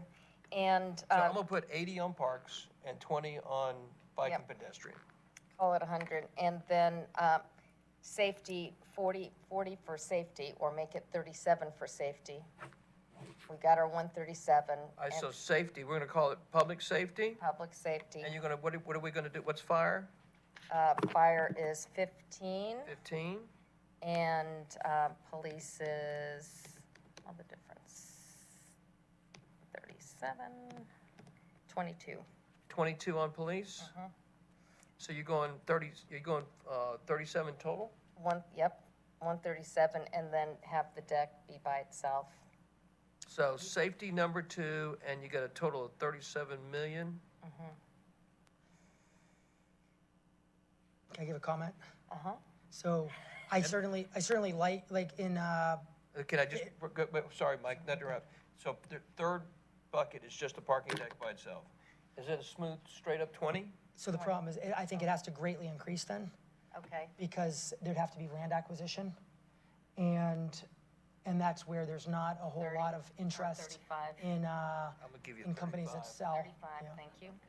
Only, that's, land acquisition is a little tricky, because we do own some, and that's, I did calculate that at a little bit into the fire piece. However, there's a lot of moving parts there. And my request would be on the ballot, could that additional piece have its own breakdown of the approximate cost for the average homeowner if they approve that? Yeah, I did ask about that, and it couldn't be in the actual ballot question. It would just be part of the public education that took Public place. education, so I I would like to know what that additional piece of 35,000 over 30 years would be roughly for the, Well, your number is 172 million? Yep. But let's just in terms of, so if you amortize this, if you do it on the 30, yeah, do it on the 30 years, the 100 million, the parks and bike and pedestrian plan is ostensibly 1.125 millions. So that is, let me go back. I think that's around $200 a year at a $450,000 home value. You've got them up here? $207. $207, thank you. Go ahead, Ryan, you're the expert on this, once you take everybody. So go through like $100 million $37 million, $35 million, you can see what they are. But you kind of described that for everybody. Are you saying, I'm sorry, this is what you're asking about, the impact? Yeah, so if you put on a 30-year schedule, you can see 1.25 mils, which is going to garner you about $100 million, I think, on a 30-year schedule. Where are we at? Yes, so 1.25 mils on 30 years is 115 million. I stand corrected. So actually, you could run it on a 20-year schedule. Be interesting.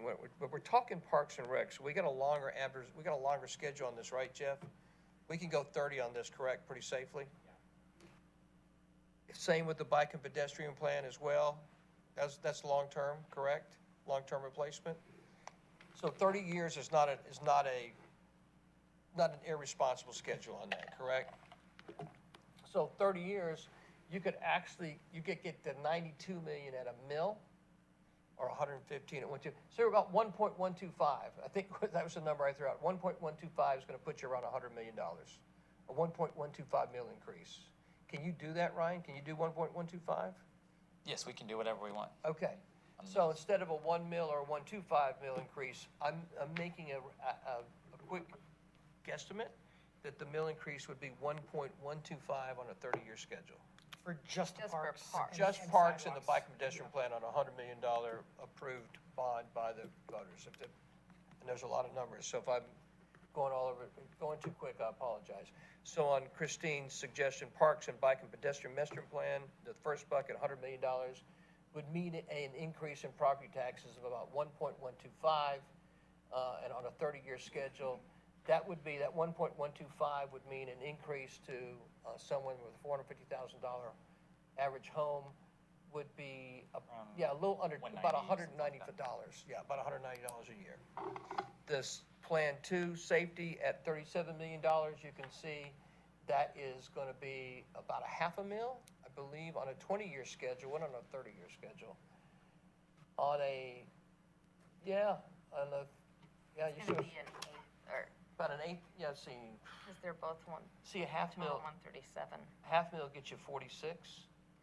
So you're going to be less than a $500,000 increase, probably roughly a 0.4, what is that, 0.4 mil increase on a $37 million bond? Because you're looking, see, take it out of the schedule there. See, run it a 30-year schedule. This is fire, which is going to be a 30-year replacement, correct? These are fire stations, so these are 30-year replacements. The public safety building is a 30-year replacement. So running a 30-year schedule on that is very responsible. So it's going to be less than a $500,000 increase to the resident. Same thing with parking deck. I don't know the replacement schedule off the top of my head on the parking deck. I apologize. Nobody on staff will take ownership of this one. I apologize. If you notice this, everybody runs from this one. What is the replacement schedule on the parking deck? I'd be surprised if it wasn't 30 years also. 30 years? Okay, comfortable with that? 30 plus, yeah. 30 plus, okay. So then again, you can run that same, so you're back underneath, you're under about 0.4142 mil increase, which is roughly, if you go back to the $450,000 home, it's gonna be $81, $82 a year. In buckets. $81 increase, yeah. Increased, yes, sir. To the average home, $450,000 home on a $37 million bond or a $35 million bond, roughly an $81, $82 property tax increase per year. Which potentially could be offset with revenues. I mean, could we offset, Yeah, I mean, revenues can offset the debt service on that, is Yes. that correct? So it doesn't have to be that cost. That's fair, absolutely. All right, so Mike has got a proposal for buckets 1, 2, and 3. Christine's got a proposal for buckets 1, 2, and 3. Just to be clear, Mike's add up to 167, Christine's add up to 172, but that's not the point because there are 3 separate buckets with 3 separate amounts. Lee and Will, you guys, by the way, I just got a text from Peter Vanstrom. He's on a plane. He says, "Do whatever Kurt wants to do." Thank you, Peter. That sounds like him. It does, it sounds just like him. Yes, ma'am, Councilmember Hills. Yes, thank you. So I am still a one bucket friend over here, advocating for the one bucket. I maintain that we are totally capable of and willing to be the full Monty on how we're gonna execute this. So I would go with the 167.6 million. If I continue to hear a compelling story, I could pull parks out, and I could maybe be talked into a two bucket gig, but I'm just thinking out loud. So I'm hearing some movement. Yeah. But So you're saying there's a chance? very small, but I feel like everything that we've proposed here, we've whittled out the things that I believe would be a question mark for a lot of our residents right now. We have a responsibility to catch back up on the things that we've failed to do in the last decade here in the city. So I feel very strongly that what we're putting out here that we want to do is going to be well received by the residents. Of course, there's going to be some pushback on some of them. And I totally get where you're coming from, having options from both of you, on, off, yesterday, today, whatever. So, but, I'm recognizing that. I totally get it. But I do think that these are very responsible things that we need to do.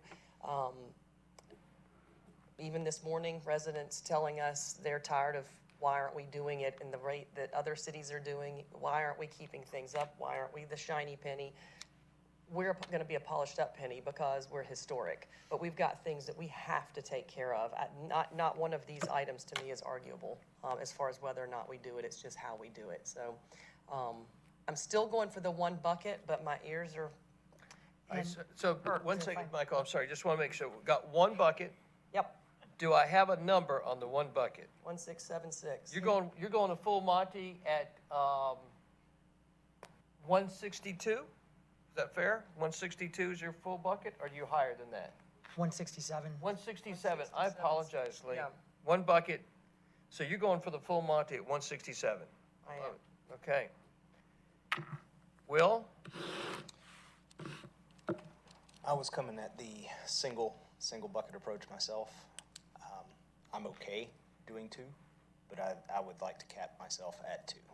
Okay. So when it comes to the answer of do you do one, do you do two, do you do three?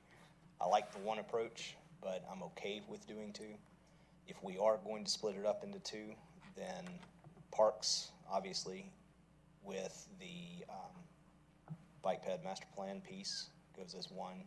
The rest Kind of like Christina suggested? that's fine. And then the public safety gets the remaining. Okay. What about the parking deck?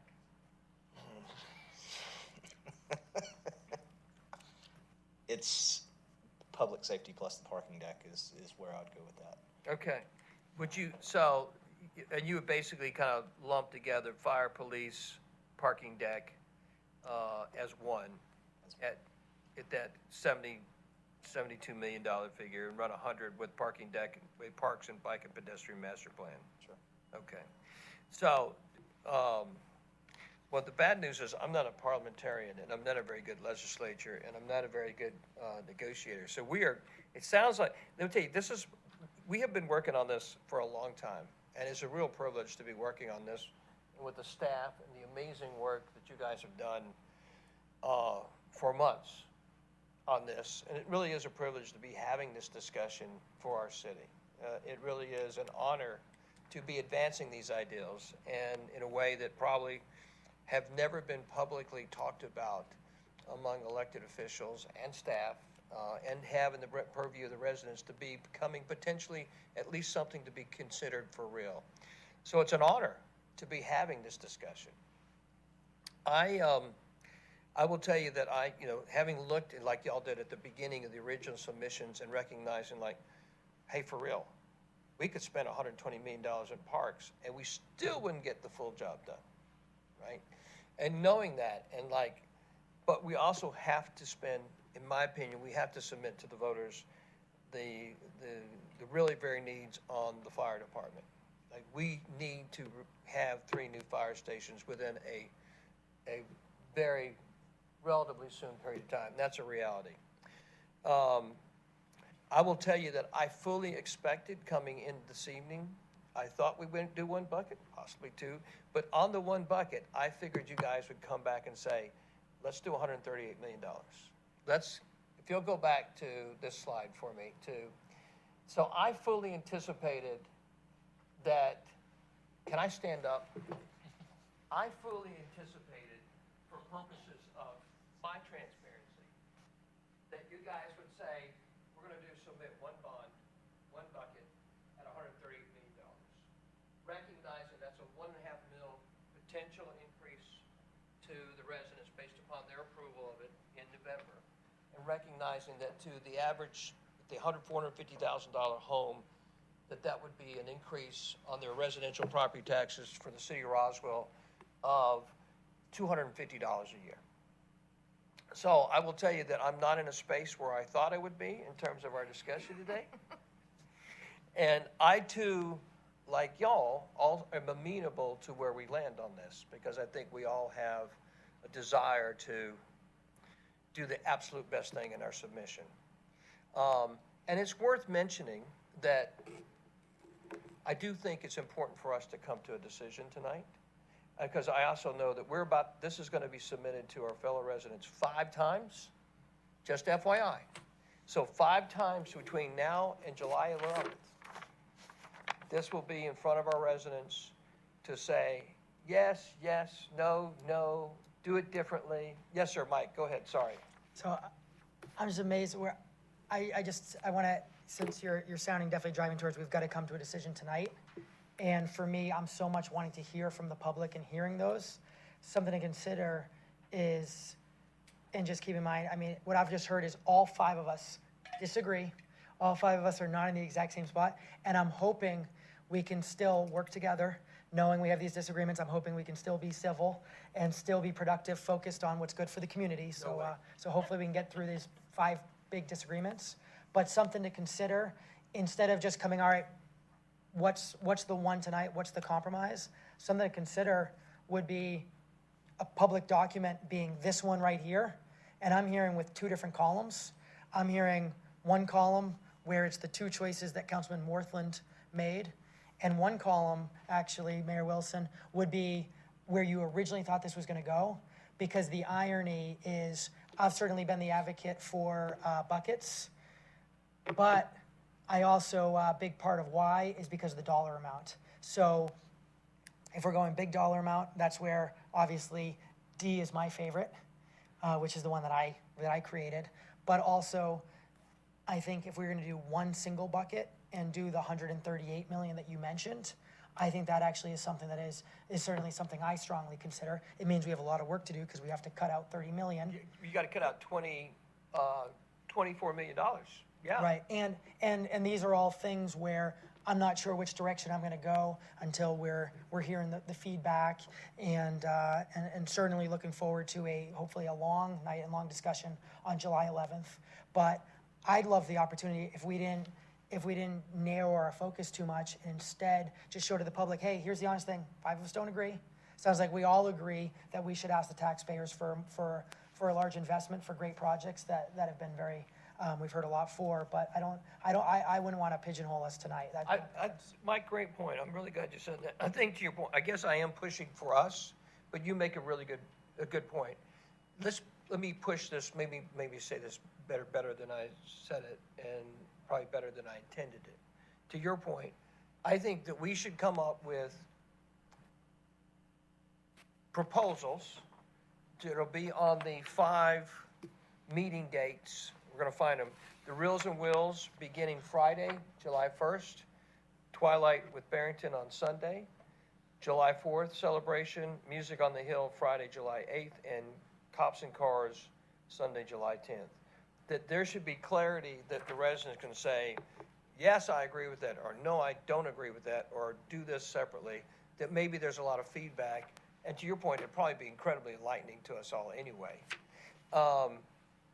So to your point, do we make 5, and Julie, is this possible to make this very neat and tidy in terms of submitting this, like on a forum that residents can weigh in on with you know, ease, like, yeah, I want that, or no, I don't want that. Or if we make five, like this, for example, there's one bucket. Like, and we won't put Councilmember Palermo's name on it, we'll just put MP, no. Like, bucket one, suggesting parks, a bond of 82.6. Bucket two, suggesting a bond of fire and parking deck and, bike and pedestrian plan and sidewalk gaps, 55 million. Bucket three, public safety building slash fire, 911, $30 million.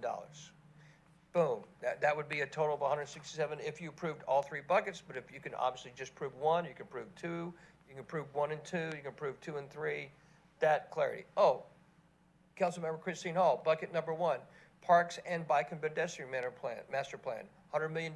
80 is gonna go to parks, 20 is gonna go to bike and pedestrian master plan. Bucket number two, fire 15 million, police 27 million, so total for, call it safety or public safety, 37 million. Parking deck number three, 35 million. You can choose, you may just choose one, by the way, or you may just choose 2 and 3, or you may just choose one, i.e. separate buckets. Lee, we'll put Lee out there, we'll say, Lee says bucket number one bucket, $167 million, here's all the things that it cover. Will, what are we gonna do with you? What are we gonna say with you?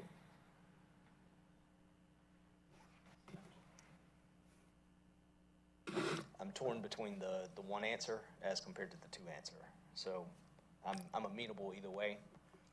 We're gonna let you make that call, because I think to the point of, what would you push? Would you push, say, you know what, at the end of the day, I just want one bucket? Or I want 2 buckets? I think that's really the question.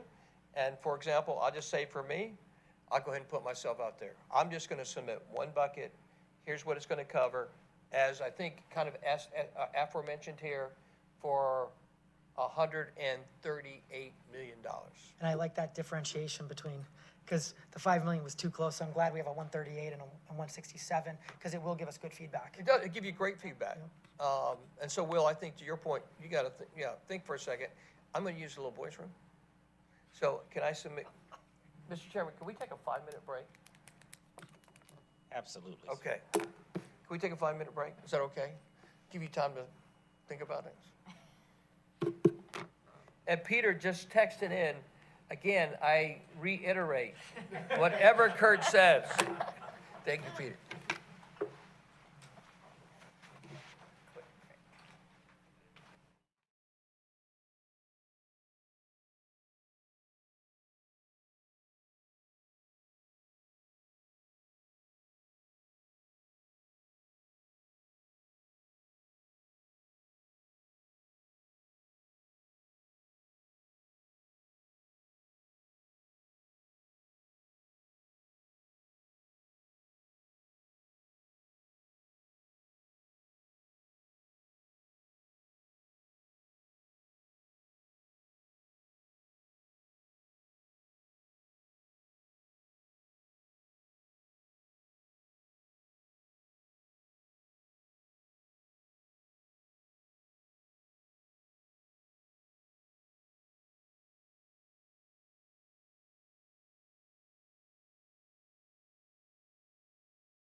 Yes, sir.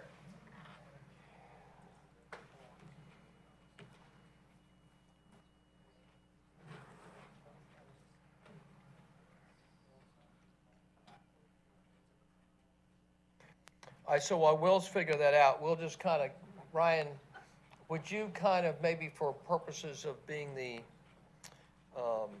objective person, and Julie, I guess clarity that we'll put these on a workable form that residents can respond. And of course, some people may say, no, no, I don't want any bond, please don't do any of this, right?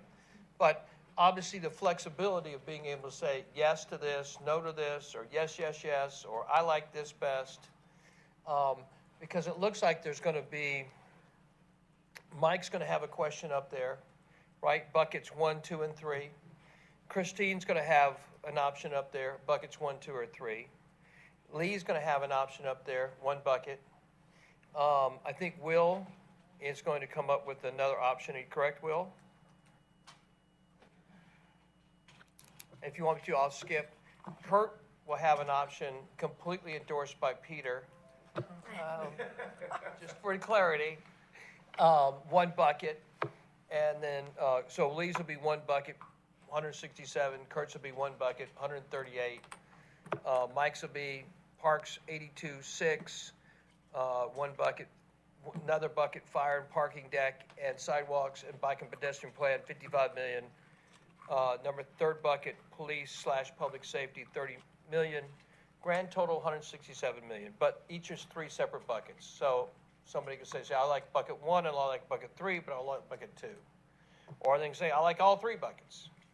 Or I just like bucket 1. Underneath Mike, same thing with Christine. Christine's got parks and bike and pedestrian plan under the first bucket, total of $100 million, $80 million for parks, $20 million for bike and pedestrian plan. She's got the second bucket, we'll call it safety, public safety, fire at 15 million, police at 20 million, forgive me, 27 million, right? Is that 27? A point of clarification, can I change public safety to 37,995? 37,995. Is that the number that is on the chart? I'm 137,995 for 1.5 So fire's 15 million, and you want 22,995 for police, for the public safety building? 37,955. 37,955. Thank you. And just to be clear, 15 million of that would be for police, or for fire, and 22,955 would be for the public safety Correct. building. Thank you. And then bucket 3 would be parking deck, 35 million. So Christine, Mike both have a 3 bucket scenario. Lee has a 1 bucket scenario of $167 million as ascribed, and I can break those down here in a second. Kurt has a 1 bucket scenario of $138 million, which he has not broken down. I've not broken down.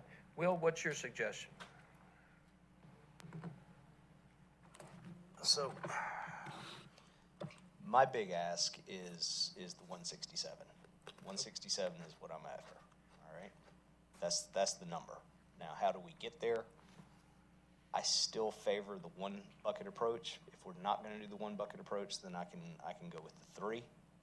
Parks and Rec would be basically the 102.6, parking garage of 20, and then the public safety gets the remainder to come up to 167. So are you suggesting 1 bucket or 2 buckets? Or 3? He's not suggesting 3. You're making a 2 bucket And as, scenario, to right? give you more time to think about it, if parking deck is separate from public safety, Yep. then that's where the 35 million is probably more realistic. So that's So Will, give me the bucket 1 approach. Parks is how much? parks plus the bike ped master plan is the 102.6. All right, so you're gonna give me 82 million on parks, is that correct? 82.6 on parks?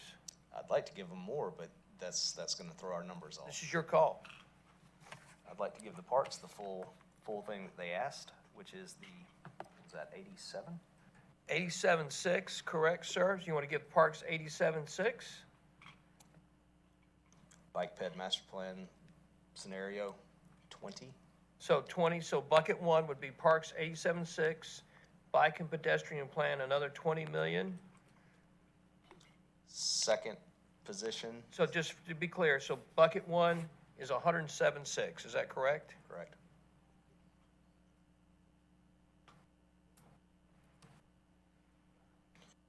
Second would be your parking garage of Yes, sir. Second, parking garage. parking garage as is, nothing added to it. What about fire and police And they get the remaining of, what do I have? in the second bucket? No, in the third. Are you gonna do three buckets? I'm talking about a third now. I thought maybe your council member colleague next to you was gonna force you to do a two-bucket scenario and not a three-bucket scenario. Could we have a 5-minute bathroom break? Yes, The reason I say is because we've got this parking garage, right? The parking scenario, so I want that to be a third option. I want there to be parks, and I want there to be public safety. okay, so you want parks with the bike and pedestrian plan included, Right. right? That's one bucket. Then you want public safety as a second bucket. Yep. And how much am I getting in public safety for fire and police? I have, what is that, 45? Well, you've got 35 requested, 35,645 by the police and a 29 by the fire, just FYI, which I whittled that down, but this is up to you. You're almost at mine. Why don't you just join me? So we're close. We're close. I'm close to Christine's number on the public safety piece.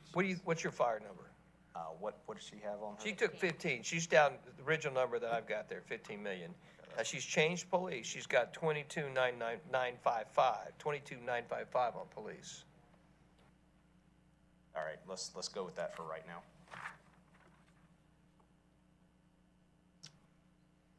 And so, And so so you're suggesting the same bucket as Christine on bucket two In bucket 2, yes. and in bucket three? You're leaving the parking deck on and by itself. Basically, what I'm doing is I'm going up on Parks and Rec by 5. Can I make a wild suggestion to you, since we're just opening up the doors here? Yep. Why not make a two-bucket option? I want the parking garage as being its third option. Okay, which I think makes sense, but my concern is with it being separate from public safety. If parking deck passed, public safety does not, it means we would need to acquire land. And in the historic district, for the size needed, that's where I don't think $20 million would do it in that scenario. So I think that's. well, that's where the- Christine's got 35 million in parking deck. You're suggesting 35 million? No, I was going with the 20, yeah. You're gonna go 20 million? Okay, Keep my numbers right. all right, so I'm gonna put number I three. just don't think we can get it done in that price. All right, so parking deck, 20 million.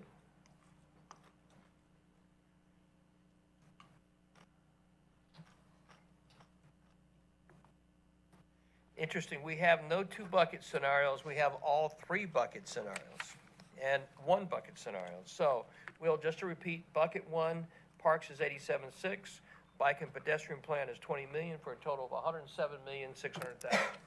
Bucket two, fire is 15 million, police is 22,955, is that correct? For a total of 37,955, is that correct, sir? Okay. Does that sound right, Ryan? Yes. All right, very good. And then bucket three, your parking deck is 20 million. All right, so that leaves, let me just go over Lee's real quick. So she's got 167.6, and so hers stands as one, fire is 15 million, police is 25 million. Am I correct on that? Yep. Recreation and parks is 82.6. The bike and pedestrian plan is 20 million, and got sidewalk gaps included in that. And the parking deck is 20 million for a total of 40. Let's see if we've got the right numbers on that, Ryan. We got 162. Is that what we got for Lee?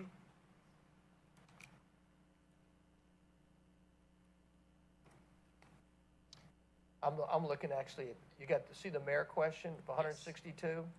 That's where I've got her. Gotcha. You can put me last if you want to, Okay. because I think so Lee's is kind of self-explanatory.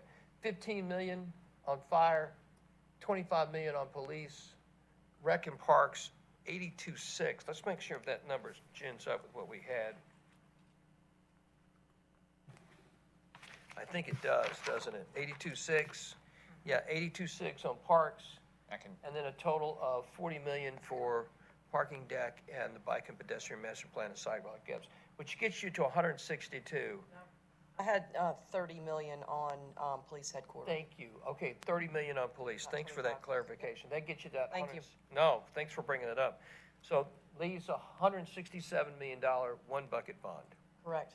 All right, then we're gonna, this is tough, so we're gonna put me in the bad position here of cutting, and we're gonna put me at $138 million, one bucket bond. And this is where I'm gonna earn the forever enemy of, the last person you want to be the enemy of, and that's the police chief, because I'll be getting pulled over as soon as I pull out of here today, obviously. So I think we got parks at, I'm gonna whittle the park number down just a tad, Ryan.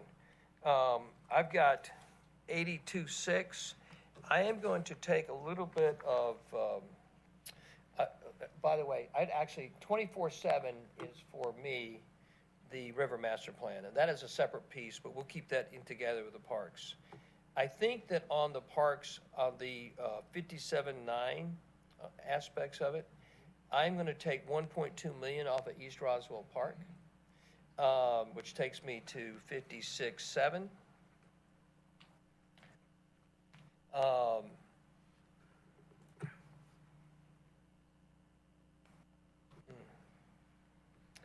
And I'm gonna take 3 million off of the land acquisition, down to 53.7 on parks. As a matter of fact, we're gonna make this a little smoother, but I may come back. So I'm at 53.7 on parks. Let's see, you got me over there? 53.7 plus the 24.7, so 53.7, 24.7. You've got me at 84.4, correct, sorry, yes, Yeah, 78.1. 78.1, my bad. I got 7 and 7, right? 24.7 and 53.7? Does that sound right? 24/7 plus the, 53.7? So I'm at 78.4 total there. All right, 15 million for fire. All right, oh boy.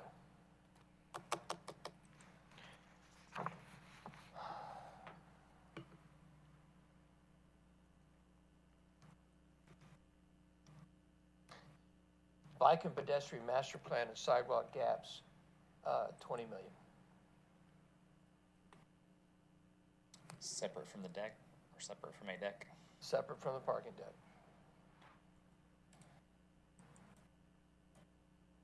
$20 million? 20 million.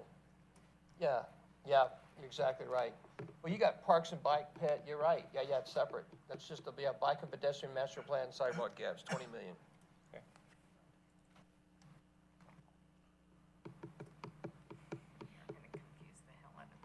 Oh, my God. Because I'm just noticing, I was like, wait a minute, I had fire, and then I realized, because I'm written down where it's all three lumped together, and so, And then I've got 25 million for the,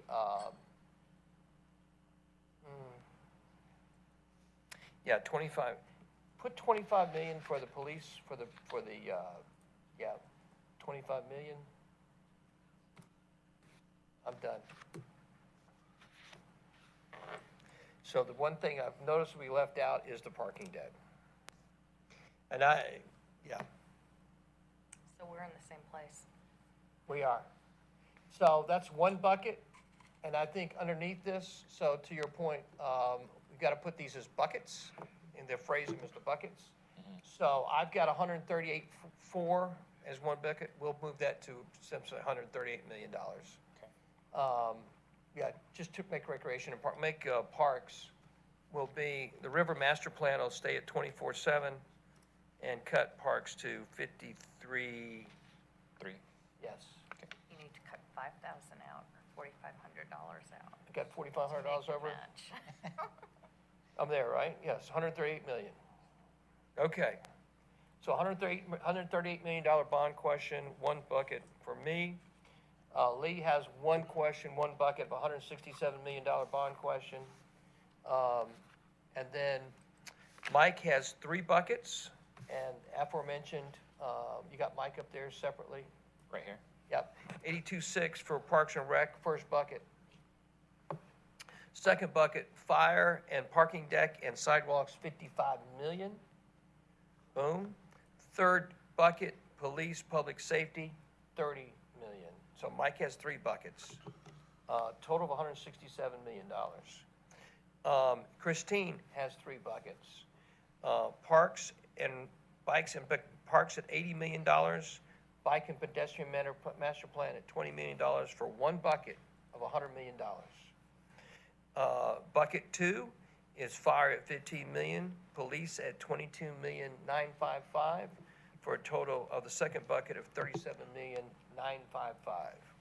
Christine's third bucket is the parking deck at 35 million.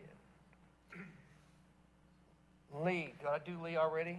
I didn't. Lee's got a total of 167,651,000. Is that correct? 167. Got her up there. Yep, 167,651. Will has three buckets.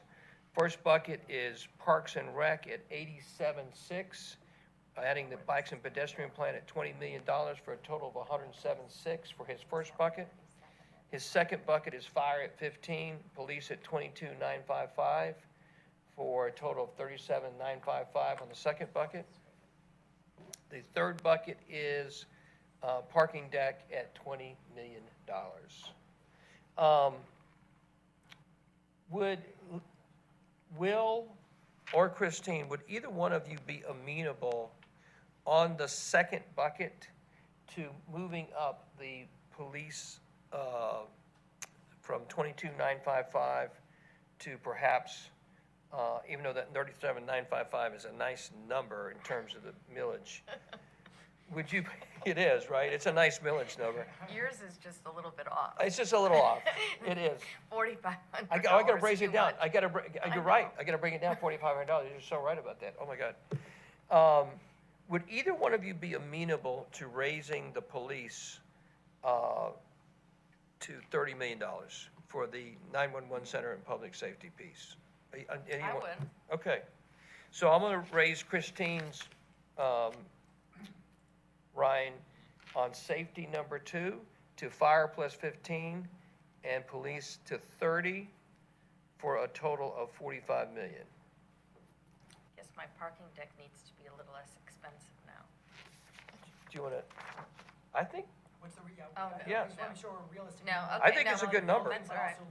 yeah, Because if we end up being 5 million short, it means the voters voted on a parking deck that never built. exactly. Okay. Yeah, I actually like your 35 million number as a separate option. So, excellent. And then again, Peter, Mike, thank you, Peter. He said put an extra check by the mayors, whatever that means. All right. So are you guys good with submitting these? And we can do this, Julie, as separate questions, right? And then I guess another question would be, do you not want a bond? You know, no, no, no, no. There needs to be clearly so residents can say, no, I do not want this. No, I want no bond. Boom, boom, boom, right? Can we do this in a nice, easy, discernible form? So I No. think this is definitely confusing. I think this Yeah. would have to be looking very different. This would be completely confusing. Hopefully it's clear for Ryan and people here. But I think the way you were describing it earlier, Mayor, which dealt with, right, I Yeah. think it needs to be more of, first off, right off the bat, do you want a bond? Do you want a bond? And second of all, it probably showing just a finalized, because the interesting thing, the more I look at it, I think we're actually in pretty agreement, we're in pretty close agreement on these things on page 1 and page 2. So it's just something a matter of just showing that, and then basically just seeing, should it be, or here are just the different options or different potential ways, what are your thoughts, or how to do it. But it's gotta be a way of just showing, one way is just having 101 question, 167 million. Here's the 3 things that add into that. Another way is doing it this way with these 3 separate questions, and again, pointing back to stuff here. That's where I I think there should be a way to somewhat illustrate it, realizing, this thing. would be Buckets, good. like literally buckets on the piece of paper. Yeah, because it needs to be a little more apples to apples. That's Yeah. where I'm looking at mine. I keep on thinking, where's my fire? And then I have to look down to the bottom to see my fire. Well, it was intentional to make yours look the worst. Ryan. So, Do the same for my number that Kurt was just at, that Mayor Wilson was just asking about for the extra, was it 5 million? you want to raise, Willie, you want to do what now on, Same thing you were talking about with Christine is increase the police on my side. well, can I make a suggestion? It gives two different options. So you guys both had the exact same bucket too. Remember, the voters may look out of this, you may, the only thing that there may be an overwhelming majority is like, I just want bucket two. I like the option that Will chose. The $15 million for the police and 22,955. I mean, that may be the feedback you get. That may be the only thing that comes back like, that's what we like, right? That may, you know what I mean? It's like, yes, sir. I completely agree, because I like the idea of giving the options. One area, what I'd actually request from staff, so Mr. Knighton, if you could provide, I know obviously we've got some public examples recently of parking decks, of just trying to give an estimate, but keeping in mind there'd be two things. One, what we can look in recent builds, and obviously have to factor in for increased supply costs, and staff costs and all those different aspects. But then in addition to that, if it's separate from public safety and public safety were not to pass, then we have to increase it by millions to be able to look at acquiring land within the historic district. But that's, the reason I bring that up is, I lean towards thinking when you include land acquisition, it's closer to 35, but maybe if staff could even just see some recent nearby examples, and maybe it ends up getting us closer to Councilman Northland's. But we just need with both of theirs to include land acquisition, which is definitely millions of dollars. All right, yeah, and a standard that's been used is about 25,000 per space. I believe that does include land acquisition, but that is something I do want to verify and be able to clearly disseminate that information to the public. Yeah. And then 25,000 per space, does that include a subterranean, or is that just above ground? I believe that is above ground.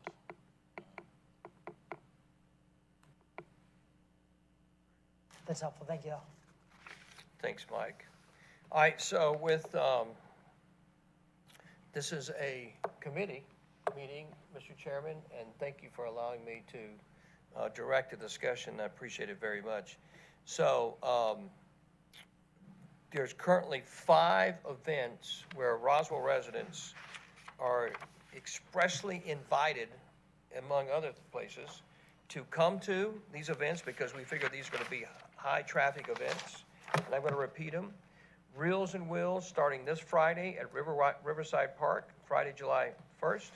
Twilight with Barrington at Barrington Park on next Sunday, July the 3rd. To July 4th celebration here at Roswell Area Park. Music on the Hill at Riverside Park on Friday, July the 8th. And Cops and Cars right here at City Hall on Sunday, July 10th. So please, in your attendance to one of these events, and we hope you get out to these events and enjoy them anyway as a resident. There's a lot of fun. And please, we'll figure out and we'll publicize how this information will be available for people to weigh in on, so that everybody can weigh in on this potential consideration before the mayor and council. This will be on the agenda, Mr. Chairman, for the July 11th city council meeting. Is that correct? That's correct. If it's passed out of this, correct? Correct. And the consideration to be before the council to vote on to submit as a potential bond to be put on the ballot in November. So a lot of work has been done, but there's still a lot of more work to be done. So I would anyone like to make a motion in reference to passing this out of committee? Is that correct protocol, Mr. Chairman? Yes, I think so. Yes. Councilmember Palermo. I would motion, please help me make sure that it's capturing the intent of all of us. But I would motion that staff takes the information here and creates a very just resident-friendly description, illustration, et cetera, that takes the updates from this and put in a more visually clear way, as well as updating this based on all the discussion that's occurred today, so, and only the ones that have funding next to them, so no, I would think, or should it include everything for in the packet? Well, it's funny, from last night to tonight, we took some stuff off. We didn't Right. take everything off, but we did take some stuff off. I think from a clarity perspective, let me say this. There has been, I think there's unanimity among this group, this five of us, of what should be included and what should not be included. What's not agreed upon is how that, for example, I think the 167, with $180 million, is that, that's Christine, right? But I don't think anybody's opposed to any of those numbers. So to your point, yeah, I think what you got on here is acceptable, but there's actually, the numbers actually have gotten larger potentially when you use the buckets. I think, To your point. yeah. So, Mike, I don't know, maybe we just make it buckets. Like it's, because no one, for example, sorry, Joe, has suggested that we spend $29 million on fire. It's not there, not in any of the suggestions here. I beg your pardon, yeah, nobody's made a $15 million request.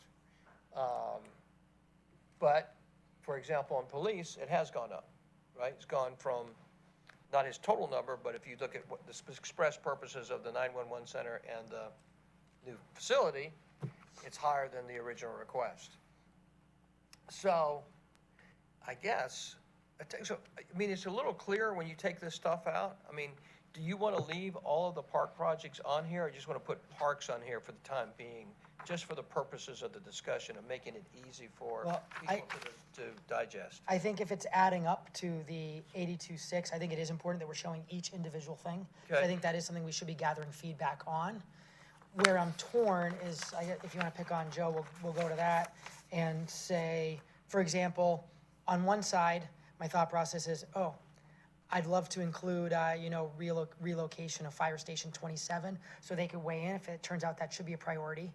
However, on the flip side of that is I feel like it's just information overload, where I think we're probably better not doing the information overload. Certainly, I encourage the questions have an open-ended one in case there is something we're missing, but I lean towards thinking it's only something that had funding from this discussion. To your point, I think one of my concerns about information overload is that we may get, you know what, I'm for Woodstock Soccer Complex, Henry Park, but I'm not for the Oxbow Trail connectivity, I'm not for Grimes Bridge, I'm not for Waller Park. So all of a sudden, we've added more information rather than the general discussion. Would you be in favor of a $50 million or a $60 million bond in reference to parks? Do you want that included as an overall bond, or do you want that as a separate bond? I guess my concern is, if we're discussing the funding, I think you are right. I think that's quite possible. Someone really is supportive of Grimes Bridge Park, but not Oxbow Trail connectivity. And if that's the case, there just needs to be an option for them to give that feedback. But I think they do need to know what they're voting on, because the last thing I'd want them to going back to the fire stations, the last thing I'd want them to think is they're gonna vote for new fire stations because they really want to relocate Fire Station 27. I think they deserve to know that fire station replacement is 21, 22, 23. And so that's why I am a fan. Based on what you're saying, I would prefer to include what we're funding, but not include anything that has a zero next to it to avoid extra information overload. I hear you loud and clear. I completely agree with you, but I will tell you, it's almost like we've made the process more complicated, because this is complicated enough, right? And to your point, everybody needs to know what they're supporting and what we're suggesting that we're supporting, right? Like, to your point, it's almost this question ought to be, well, Mike is supporting underneath his recreation and parks. Where is Mike? Okay, so Mike's 82.6 does include, he is supporting all 24/7, right? It's almost like that needs to be made clear. And that Mike is also supporting East Roswell Park, Seven Branches Park, Groveway Community Park, Woodstock Soccer. To your, this, I guess the easy way to do this is you gotta add some columns to this. It's gonna be it sounds complicated, Mike. Well, that's where I certainly want to give some flexibility to staff who's going to be better at putting a lot of this together. I'm just concerned with it just being parks, period. I'm just concerned that's a little too high level, along with, let's see, the police one's easy. The police one's very easy because that's a single item. If we're gonna do this, can I make a suggestion, if anybody's willing to do it? I would bring the fire number back into play. If we're gonna say, submit this, and this is like, to your point, there may be a surprise, and maybe you say, like, doggone it, I want all five fire stations, I want $29 million. And they may say, why can't you do it for 24? And that's the whole job of this process, is that we're submitting that it's gonna take $29 million to build that. You saw me play with one of the numbers there, but there's a little, I'm building on some land pieces. That's a little inside information, obviously. But to your point, it's not, you can't slash and crash these like, well, you're saying 20 million, make it 15 million, right? That is the danger of this. And then all of a sudden we approve $15 million and then we can't get it executed. And I'm not talking about fire, but that's one of the dangers of, are you in favor of the project? Yes. Will you submit a bond for it? Will you approve a bond for it? Yes or no? I think there is some danger of getting into number crunching, which we're doing, but if you do it in the aggregate, everything could get challenged. Do you know what I mean? I'm a little concerned about Well, that's where, I mean, I think we do have to then filter if two people are saying, hey, do the parks, but just cut out, one of these parks. That's not gonna move the needle. Sorry, it's together. If we end up hearing from, hundreds and hundreds of people, then we're really reconsidering wanting to have a little more discussion around it. I just feel like even if it's just supplemental, they just need to see it, and we're not asking for a vote on each item or anything like that, but just hey, here's what we mean when we say 82,600,000, and in a comment area, they could always choose to comment on it, but this is more of just background. Here's what you should know when you see there's a single vote under my item for 82,600,000. Yes, sir. Councilman Morthland. So I just called on something that I missed in these numbers, and that is the fact that fire was cut from my number. Yes. I had fire as part of public safety, Yes, sir. all right? So if we're going to be adding back in like what we just brought up, I'm totally on board with throwing another 15 million to the fire as part of my number to get it up a little bit more. All right, so I'm gonna make fire for you. The original number for Joe is 29,063,275. So I'm gonna just make it a clean 29 million for you on fire. Is that fair? I had 15 million for fire. Yeah, and you're saying you wanna take that up to its full number. No, give fire 15 million on my side. I've got you at 15 million on fire Okay. already.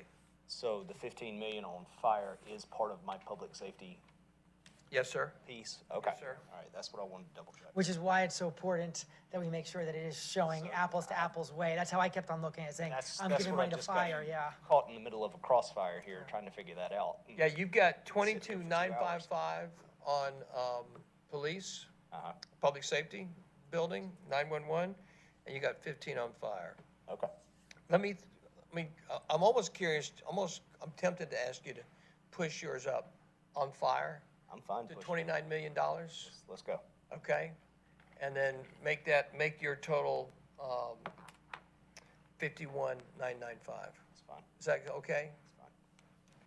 Joe, there we go. You're on the clock. We got it. So fire, Ryan, 29 million for Will, and 22,955 on the police for a total of 51,955. Is that correct? Yes. Okay. So what I'm hearing, Julie, is there's not an easy answer. We haven't figured, okay. Mr. Knight, you got any suggestions on this? Certainly a great and healthy and productive discussion. You certainly have all challenged the staff to come up with something that does effectively convey your intent for each one of these options. And that's what we'll work on. We had a brief conversation during the break about how we might go about it. But what we want to do as well is to ensure that it does capture the essence of your thoughts. And so we'll come up with a draft and then provide that to you as early as tomorrow for your review. And hopefully we can have that turned around fairly quickly to make sure that before anything is disseminated to the public, that we have effectively been able to disseminate information capturing your thoughts. In addition, we certainly could put backup information and data on the website as well, understanding that many of our residents will be out for these events during that period of time. But hopefully within the next 24 to 48 hours, we'll have information on the website so people can begin to digest and understand the various options that are available to them. So, Councilmember Palermo's made a motion, Mr. Chairman, basically to submit these 5 submittals for staff to put in a form that can be submitted to our fellow residents in public format to digest and make comment on. Is there a second on that motion? It is seconded. All in favor of the motion, please raise your hand. The motion passes unanimously, Mr. Chairman. I thank you for your time and your flexibility in allowing me to be part of that discussion. Thank you, sir. Meeting adjourned, or do we have any other items? What's that? And also, yes, if we could, for clarification's sake, also could perhaps an amended motion or a new motion be made that this body, this committee is in fact moving this item for consideration on July 11th. Yes, I would like to amend my motion that in addition to what was discussed, that we would be moving this to the July 11th Mayor and Council meeting for a vote or for consideration. Mr. Chairman, I'll let you handle the legislative part, please. All right, then, and that's obviously a motion by Councilmember Palermo, second, Councilmember Morthland. Any further discussion?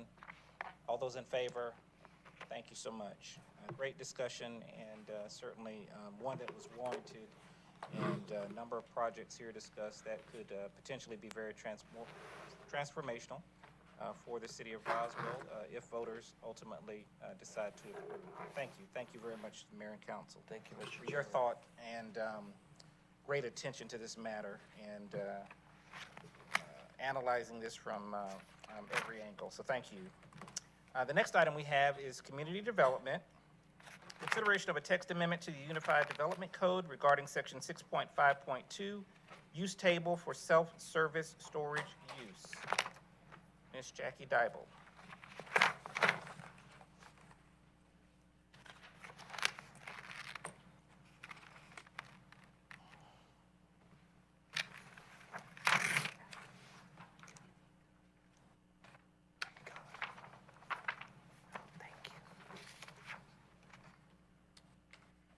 Thank you.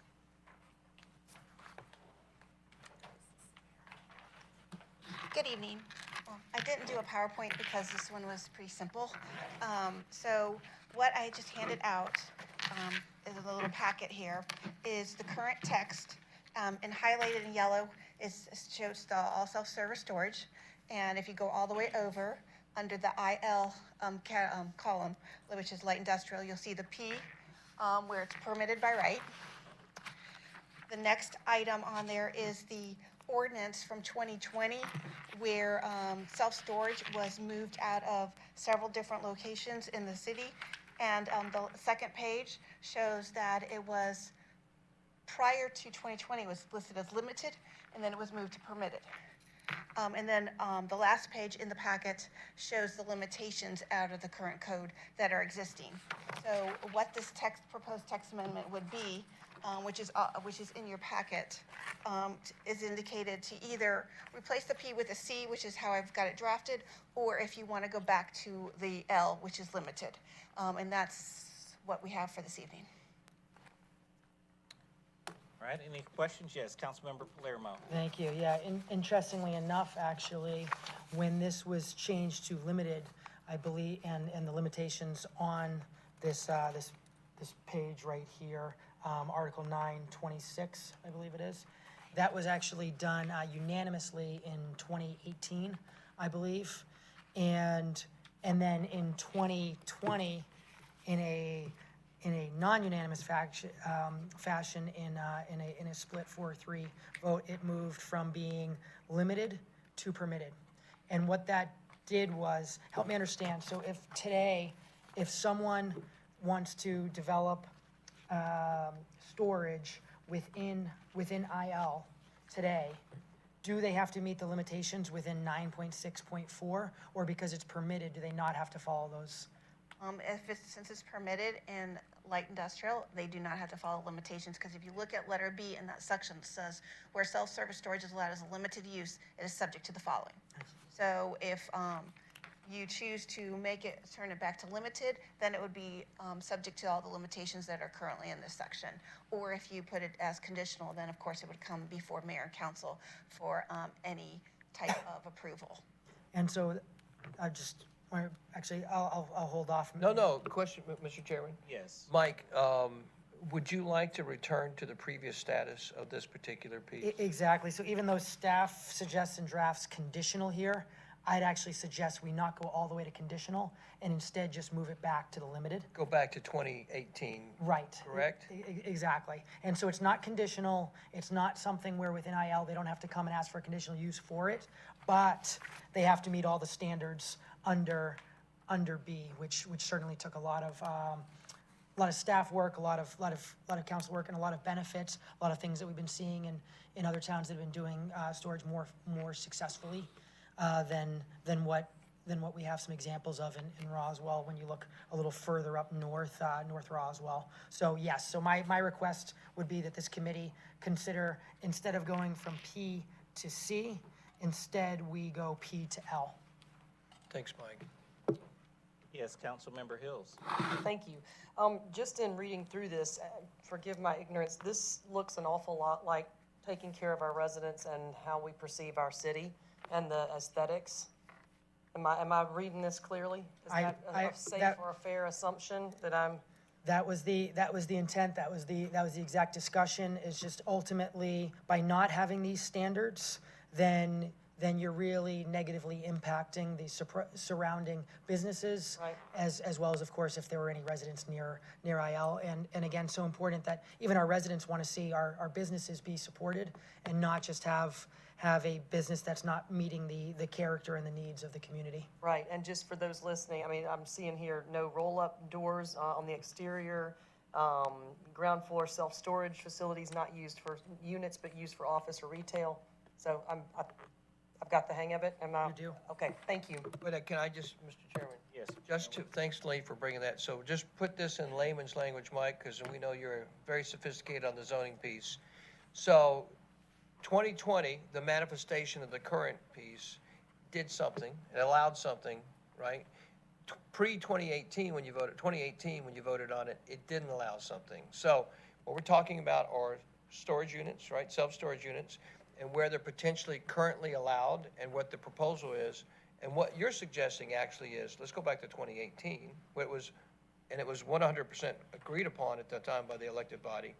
And what that means. So just tell folks like what that means in terms of where storage facilities can go and where they can't go. Right, and so actually with this, it is making it so that still, just if you look at our zoning code, it's the IL, which is industrial light, so it's not changing where they can go. What it's really changing is if you want to put a storage unit in IL, it has to look like a building, it has to look like an office building. It cannot just look like the ones that you'll see in more rural areas where there's a lot more land and things like that. So this is gonna make it so you can still have storage, still same places in IL, but it's gonna look actually like a building that fits in with the neighboring buildings. And there's certainly a lot of successful examples of that in both Sandy Springs and Alpharetta. Thank you, Mike. Thank you. Any further comment or question at this time? No, staff will draft it for initiation with the L in it for you when it comes to council. All right, I'll motion for staff to update this from C to L and move this forward to the, would this go to the July 11th? And move this forward to the July 11th mayor and council meeting? all right. Motion by Councilmember Palermo, second by Councilmember Hall. Any further discussion? Seeing none, all in favor? All right, thank you very much. Thank you, Jackie. The next item we have is under transportation, presentation of the T-SPLOST, the Transportation Special Purpose Local Option Sales Tax 2 Delivery Approach. Oh, my gosh. And we have Mr. Skowski here, and also I believe you'll do the introductions for our consultant. Yes, good evening, Mayor and Council. I'm going to be very brief tonight and just introduce some folks that I'm very happy to have here, starting with Nikki Paris. Nikki is representing Atkins Global, and she's served as our program manager during T-SPLOST Phase 1 and will be leading us during T-SPLOST Phase 2. Also here is Brian Bullock, the resident vice president for Atkins in this market, and Nikki's right-hand person, Jean Yu, who has also been helping us. And with that, I'll turn it over to Nikki and let her just walk you through a little overview of our intention for program management. There's no ask here. This is just an introduction and guidance. And take it away, Nikki. Okay, I'm gonna stand up, but if you guys can't hear me, I need to sit down. I just feel weird giving a presentation sitting down. Just thank you guys for having us, and I'm just gonna quickly go through this because I know it's already been kind of a long night. Which one do I do?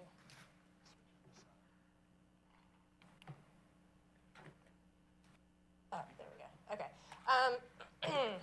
Just want to kind of talk about a couple things. We see program management kind of in these 5 building blocks, and we'll talk about them as we kind of go through, but if you can't read them, there's kind of small text. It's project controls, design oversight and PM, right-of-way acquisition, utility coordination, and then construction oversight. I can't, no, I don't know. It's that one right there. Okay, sorry, I am technology challenged. Okay, the one that's, yeah, okay, there we go.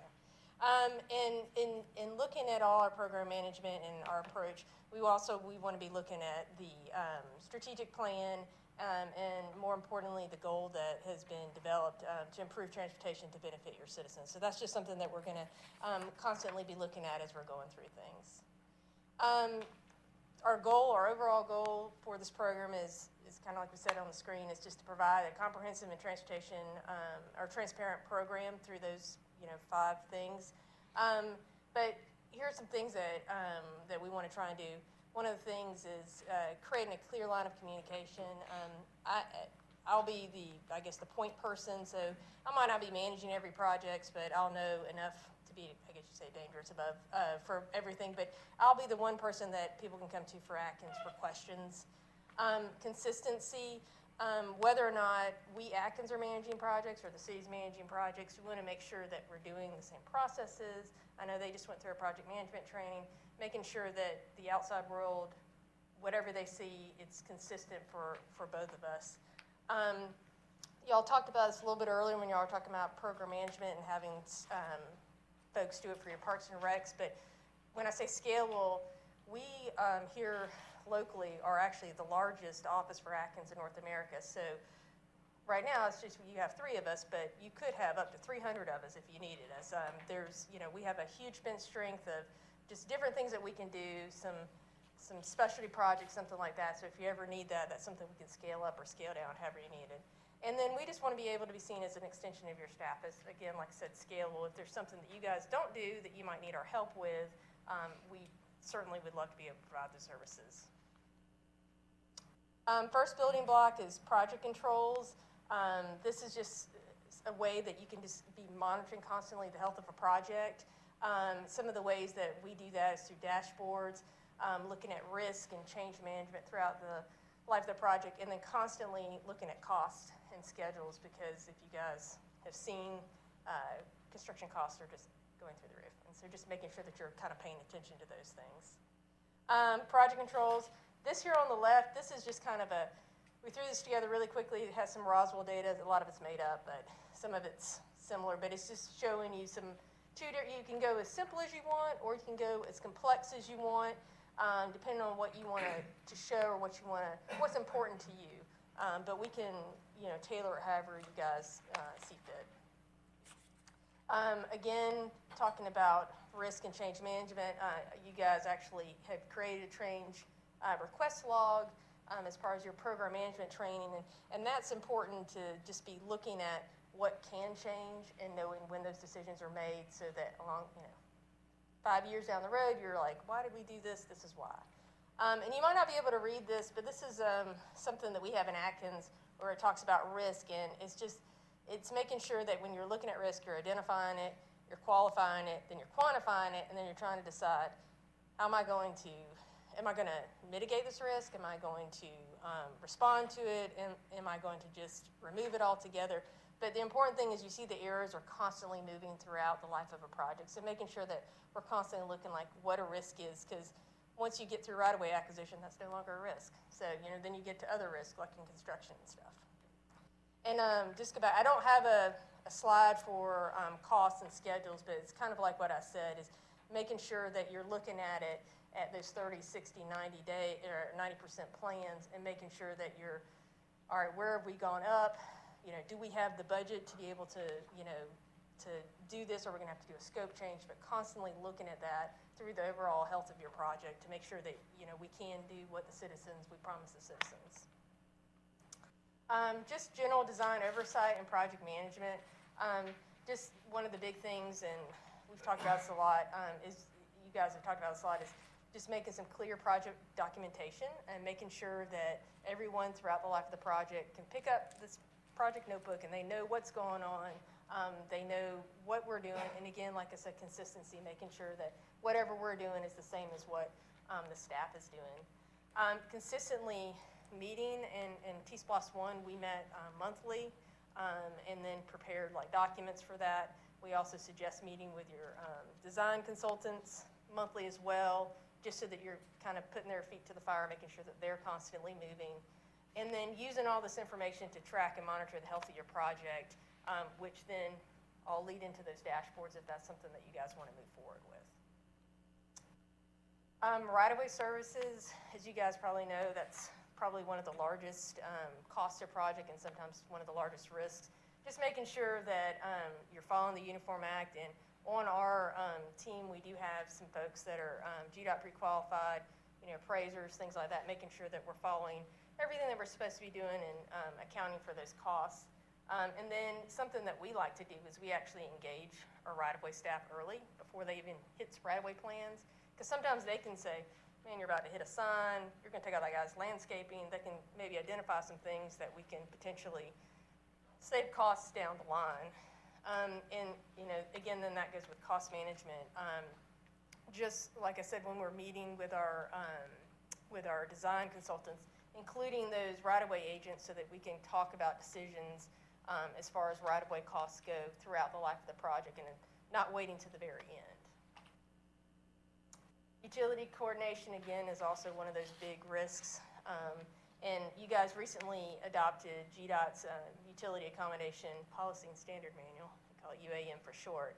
And one of the things that that's included in there, which I think is kind of important, is they require the utilities to give utility adjustment schedules, which is very helpful for contractors, because then they know, all right, it's going to take them 6 months and we're not guessing and things like that. Now, just because they tell you the schedule isn't always the schedule, but at least they've said on paper, this is what we said. And again, engaging those folks early on, finding out, do they have a duct bank down there that is going to be $5 million to move that we can work around? Can we shift, our stormwater, things like that?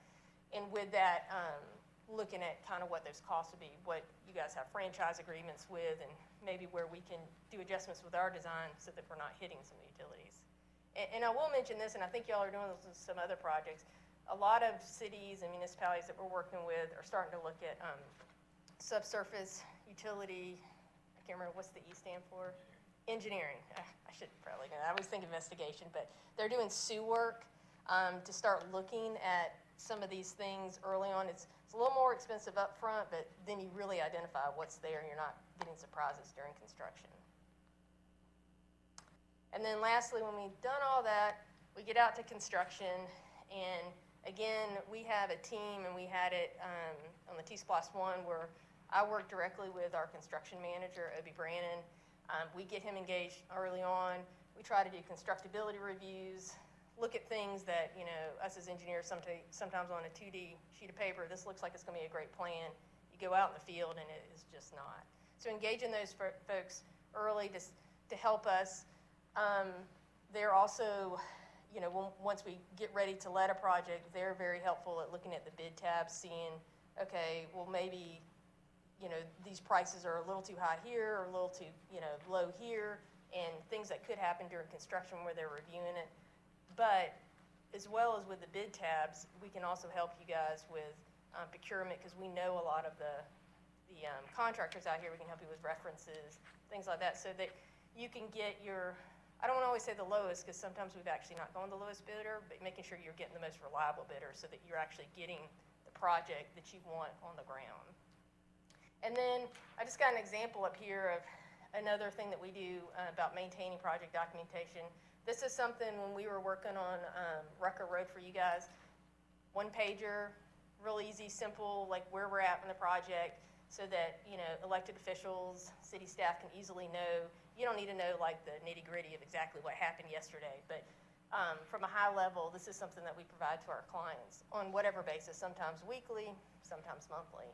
And then again, the cost management, just involving them throughout the process, making sure that they're looking at costs, because oftentimes our engineers are using GDOT's programs to put together cost estimates, and I find they're typically 6 months to a year behind, and it's not really what the costs are. And as quickly as the costs are going up, we have staff that are constantly monitoring that, and we're working a lot already up here in the North Fulton area, so we know what projects are going for around here. And that's kind of pulling it all the way through. I went to that really quickly because I know we're at 8 o'clock. I've just kind of quickly, you know, what we foresee is getting through those building blocks.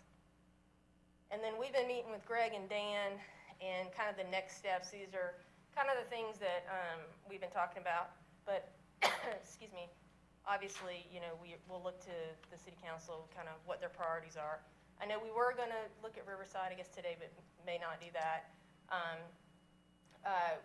know the Woodstock Road, that's on the agenda for later tonight. Looking at some intergovernmental agreements with the city of Milton and Johns Creek for some projects that they're doing. Then the Grimes Ridge, Dogwood corridor, we have a concept that's getting prepared. And then looking into procurement for the next to Pine Grove and Old Alabama. And then talking with one of our on-calls for Norris Road, or Norcross Street, looking to see if there's a potential that we need to potentially raise that in addition to replacing it. So that's just real quick.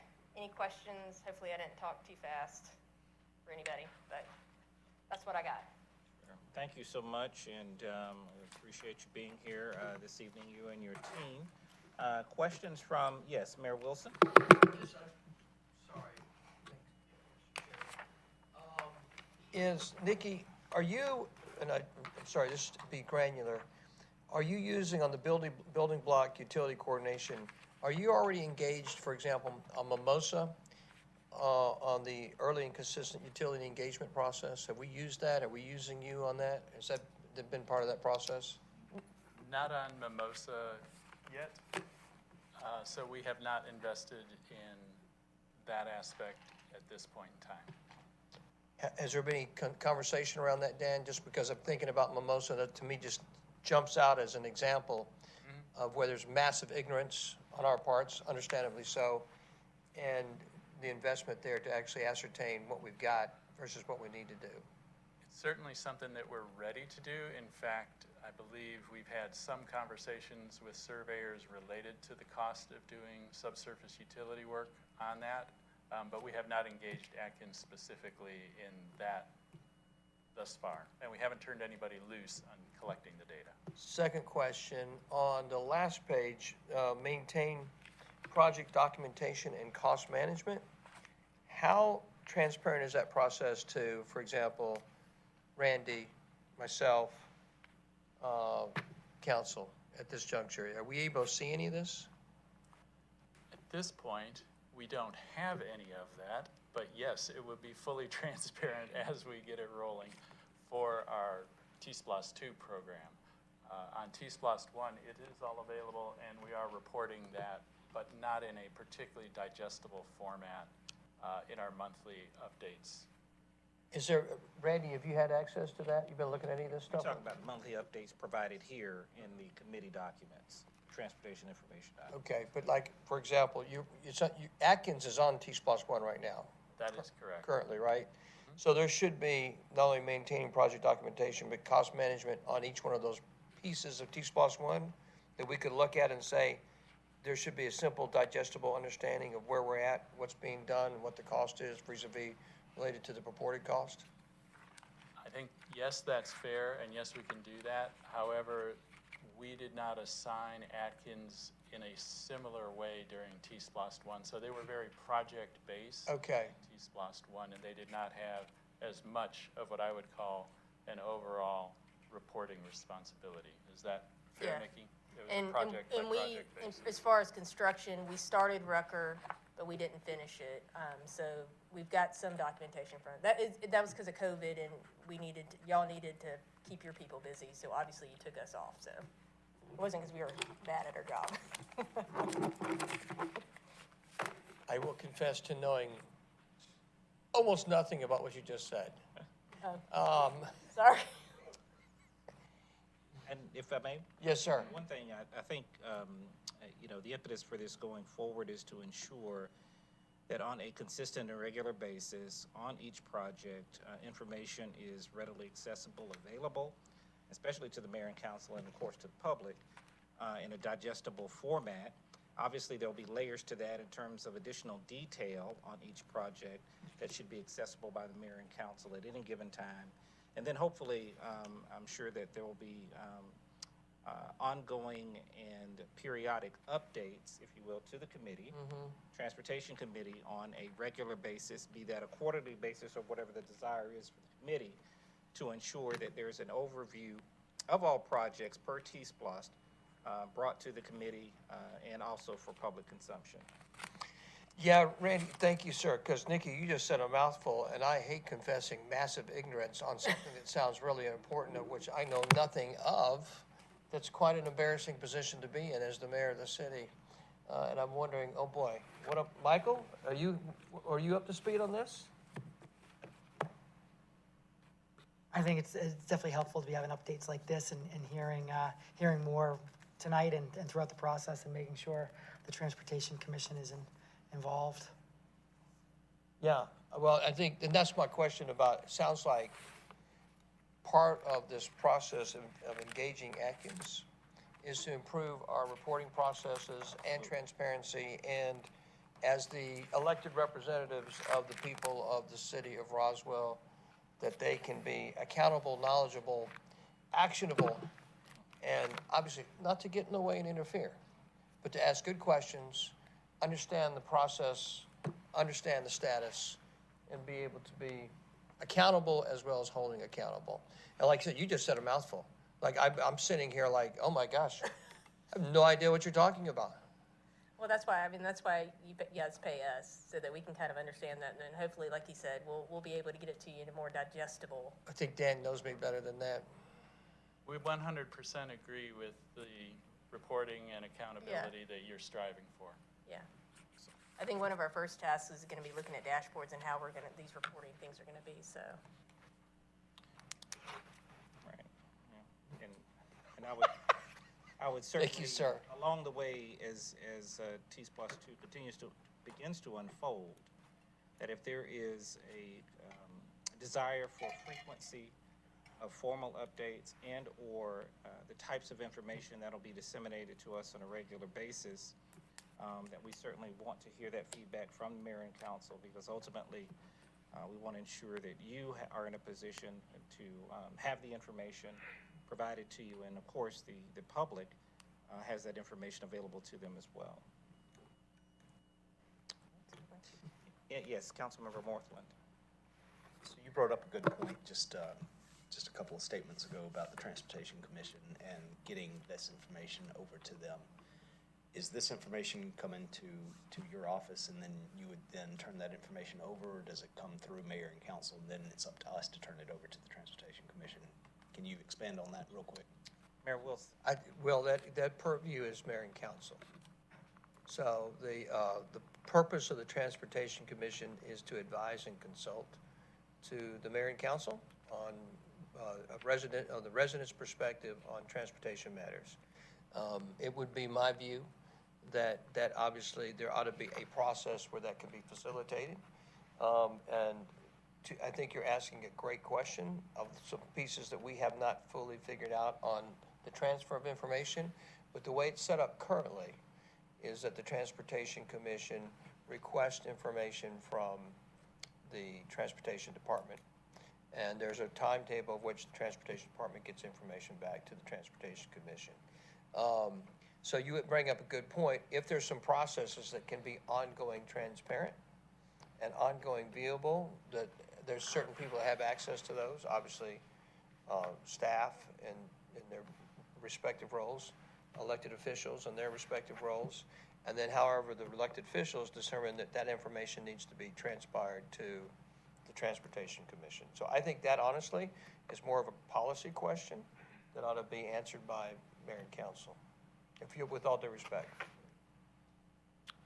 All right. Any further questions, comments regarding this item? Well, thank you very much. And again, thank you for being here. Thank you, Nikki. And the Atkins team. Thank you. Thank you, Brian, for being here. Look forward to working with you and having a successful completion of projects on T-Splosh 2. Next item is consideration to approve the Riverside Road concept. Mr. Knighton, I'd like to make a request as transportation liaison. Certainly, for this committee, we can certainly have Mr. Skelski present if you'd like. But my request in speaking with some representatives from the Transportation Commission and with speaking with Mr. Skelski, this Riverside Road project is a very important one. It's one that I think will be very important for the quality of life, both for those that live in the Riverside Road area, as well as just the many residents that use it.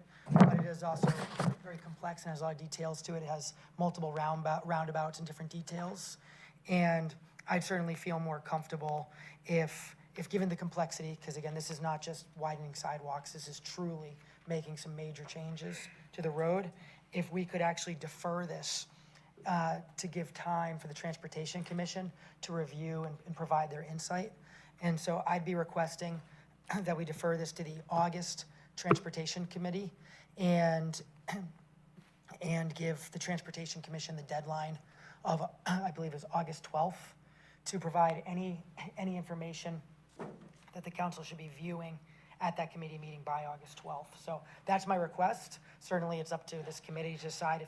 First of all, if you want Mr. Skelski to present, I ask that we don't, since we'll certainly go through a full committee meeting in August on it. And then the second question is, of course, if we can defer this until August. Yes, Mayor Wilson. Thank you, Michael. I appreciate you saying that without even being fully informed. I think that is one of the great intents of the Transportation Commission, is to be able to evaluate a project and get informed on it, and to make suggestions to the mayor and council as an advisory body about their thoughts about it. So I agree with you. Let's save Dan a little time. So I'm going to agree with that and submit to my brethren and sisters that we make a motion to move on and I'll make a motion to defer this till the August Transportation Committee. All right. I'll second it. Yes, second it. Motion by Councilmember Palermo, second by Mayor Wilson. Any further discussion? Seeing none, all those in favor? All right, thank you. Passes unanimously. Thank you very much. The next item, item number 5, is consideration for the mayor and/or city administrator to authorize execution of a task order in an amount not to exceed $594,187.36 with the city's on-call consultant, KCI Technologies Incorporated, for the design of the Woodstock Road Multi-Use Trail Project. This item is going to be run through by Mr. Nicholas, so I'll let Greg go ahead. So this item is for the authorization to execute a task order. This is for the design of the T-Splosh 2 project, the Woodstock Road Multi-Use Trail.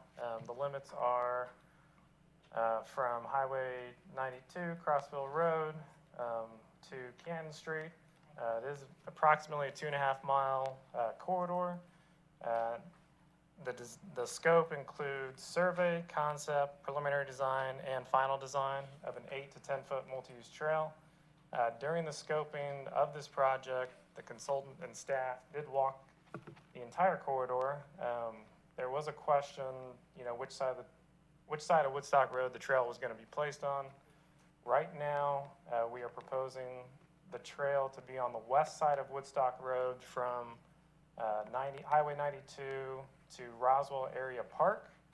And then at that point at the signal there at Roswell Area Park, it would cross over to the east side of Woodstock Road and be on the east side from the signal at Roswell Area Park up to Crabapple Road. One of the first tasks of KCI will be to do the survey, and then when they do the concept, this will be validated during that time, and then which will go for approval from you guys as well. So that's, and as part of the validation, we may make an update to the bike ped master plan map. So with that, staff is recommending the approval of the task order, and I'll be happy to answer any questions. Yes, Mayor Wilson. So, Greg, thank you. And Mike, this question is kind of aimed towards you as well. Love it. Love the proposal. Would say absolutely yes. Would recommend say yes right now, except I have a question. And this, I think since we've been talking about it, is this T-Splosh 2 that's going to pay the $7 million for this? Yes, sir. So T-Splosh 2's got this ordained, 594, it's ordained, Yes. paid for, boom. Yep. Then right behind it, we got $7.1 million to pay for this. I mean, I love this, obviously. I think, no, you love this. So timetable to execute on the planning and timetable to begin of the actual project itself. We cannot give you a good answer to that question. Greg may be able to ballpark it, but one thing that is important on these projects is this upfront survey work, and I do not believe we have a committed schedule from a surveyor at this point, unless you Correct. can answer that. So KCI knows this is coming. They are aware that the task order may be approved early in July. So they are in the process of getting their survey crews ready to mobilize probably by late July. But that's, preliminary design, we're still looking at 6 to 12 months for that. And then a lot's gonna depend on right-of-way. And part of that survey is to determine where the property lines are, where's the right-of-way. And if we don't need a lot of right-of-way, then the project can move quicker. But if we need right-of-way and easements, that's where the timetable, we'll have a lot better idea once we get into preliminary design what the schedule's gonna be.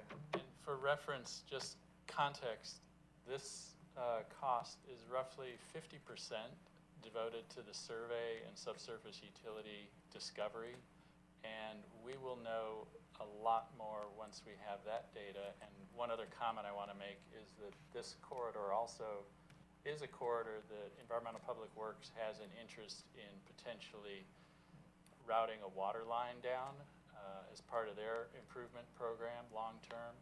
So there's some additional benefit to just that data that they will be able to use to at least conceptually look at the feasibility and cost of that kind of a strengthening of their infrastructure.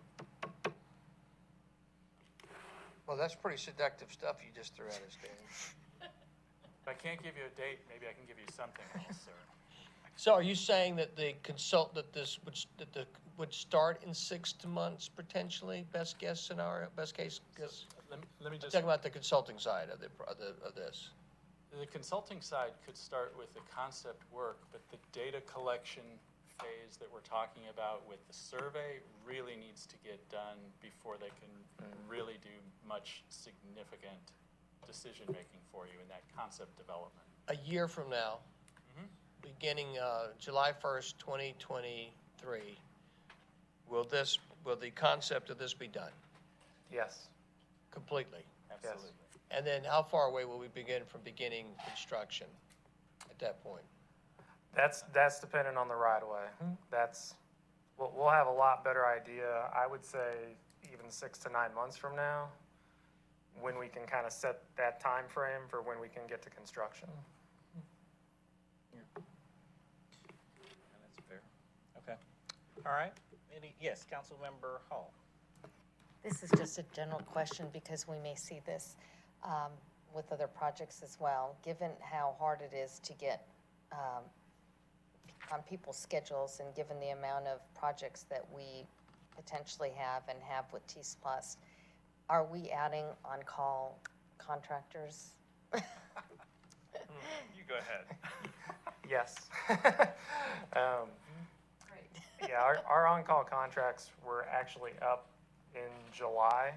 We did extend those 6 months just due to workload, and we haven't gotten the RFQ prepared. It's been drafted, but we haven't finalized it yet. But we do anticipate going out within the next month or so for new on-calls. And we currently have 3. We're looking to go up to at least probably 5, maybe even 6. All right, thank you. Any further questions? Yes, Mayor Wilson? Mr. Chairman, I make a motion for the approval of the consideration for the mayor and city administrator authorized the execution of task order in the amount not to exceed 594, et cetera, on this particular project. All right, thank you, sir. Motion by Mayor Wilson, second by Councilmember Palermo. Any further discussion? Seeing none, all in favor? Thank you very much. Passes unanimously. The next item, item number 6, is consideration to approve a resolution for the city administrator to approve any necessary documents for a license for land use of public right-of-way for 128 Webb Street. Mr. Cox? It's never good when Dave comes in. We know it's gonna be tough. When Dave comes in, we know we're gonna. I think this will be pretty easy. Well, good evening. This is kind of a complex situation that we spent a lot of time coordinating with our community development department on. So basically, the issue is we have a landowner at the far end of Webb Street. This is, pardon me, back behind Canton Street, just to the west of Canton Street. And if you know, Webb Street currently dead ends right here. The pavement ends right behind those townhomes right here. And unfortunately, the landowner is trying to build a single-family home on this yellow shaded area. And basically, his parcel is currently landlocked. Normally, what we would do is have him pay to extend the road down to his property and have his driveway tie in. However, we have had them do an extensive title research and right-of-way research effort going back well over 100 years. Records have been lost, antiquated. I learned that Roswell was once in Cobb County, and the courthouse burned down in 1915 or something like that. But the problem we found was the shaded area in red, we can't find any firm proof that it was ever deeded public. So the option to make him pay to extend the road is kind of a difficult one. So in consulting with staff, with community development, they said we had to provide him access. So the solution was to grant him a license for land use, which is kind of like a easement to allow him to build a driveway, kind of thread the needle on what we've confirmed to be our right-of-way into his property. The agreement is laid out in this packet. There's several conditions. One, it is revocable. So if for some reason there was ever any development back here, which is unlikely given the terrain and the creek there, the city does have options to restore the road in some capacity, or if we ever want to do anything else back there. It also makes sure he's honoring his agreement. There's several terms in the agreement. He cannot gate the driveway. He has to maintain it. He also, any drainage or stormwater runoff has to be discharged onto private property and not public property.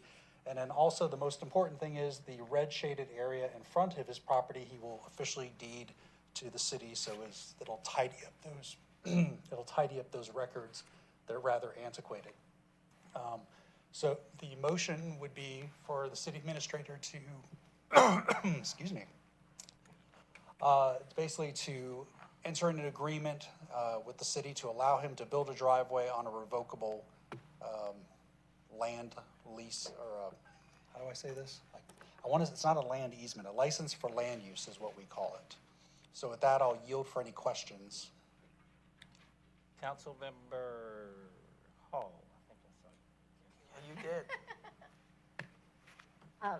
How does somebody end up with a landlocked piece of property? I don't know. I would not buy it, but apparently they did. It's a developer. I understand he's interested in acquiring this property as well, but these people we cannot find them. They live somewhere in upstate New York. They've tried to contact them, and we've been unsuccessful. Maybe he got it cheap, I don't know. Yeah, and you know, there are times before, of course, current development laws apply, that there may be remnant pieces of property that people may have sold off by deed or some other form that did not have proper road frontage or public right-of-way access. You see that from time to time. In this case, I don't know, but that does happen from time to time. Yes, Mayor Wilson. Thank you, Mr. Chairman. Dave, I knew it wasn't going to be easy. You just come in that chair. Why do I have a sneaking suspicion that Mr. Davidson has not looked at this? He has. Me and Mr. Davidson have reviewed it and worked with them to make sure the language is correct. Well, the last one of these, and I'm not saying this is certainly any purview of the mayor, because it's certainly not, but we have been involved in active discussions with council and mayor on another piece of property, not unlike this, since January.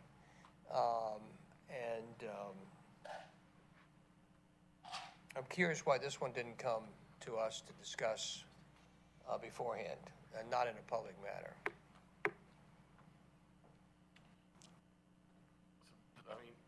I mean, I'm just kind of, it surprises me.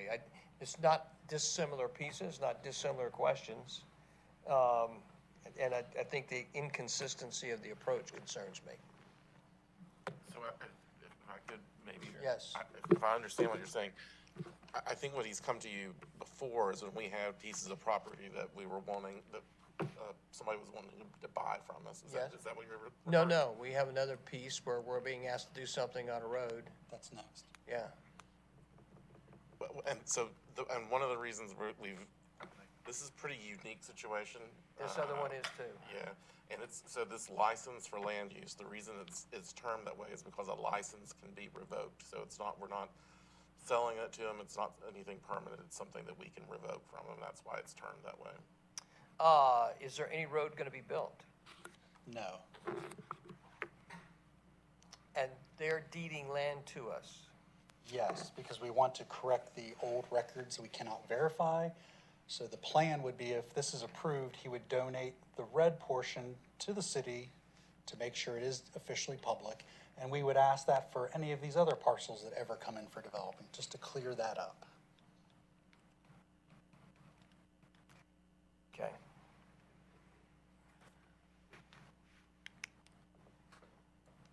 Any further questions at this time?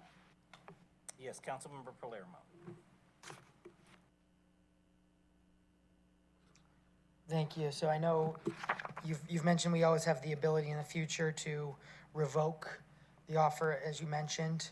And remind me, from a maintenance standpoint, did you cover here, are we obligating ourselves for maintenance there in the future or anything like that? No, the homeowner would be responsible for maintaining the driveway and any of the right-of-way he is using.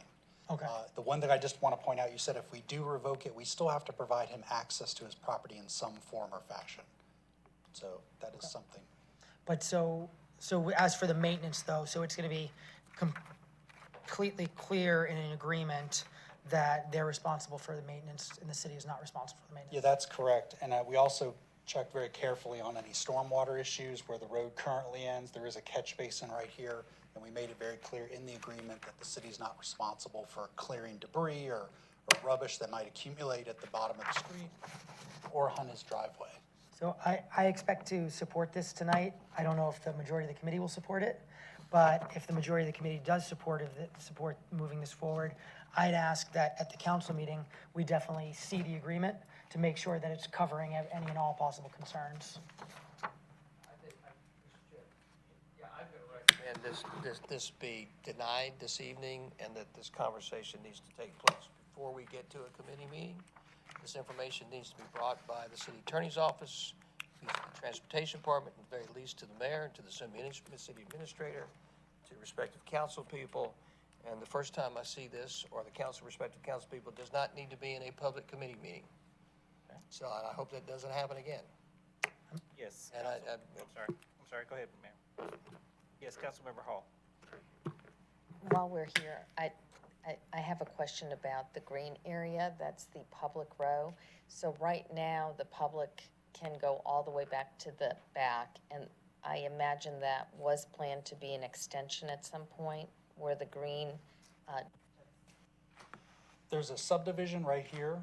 There's houses along this area back here. It pops out to Pine Grove Road. And then there's the townhomes off that curl around up here off to the north. But this is just a wooded area, and there's a creek that runs through here. so the public currently walk on that unpaved area of row? I or have believe the this is just a ability? wooded area. I don't think anyone walks through here currently.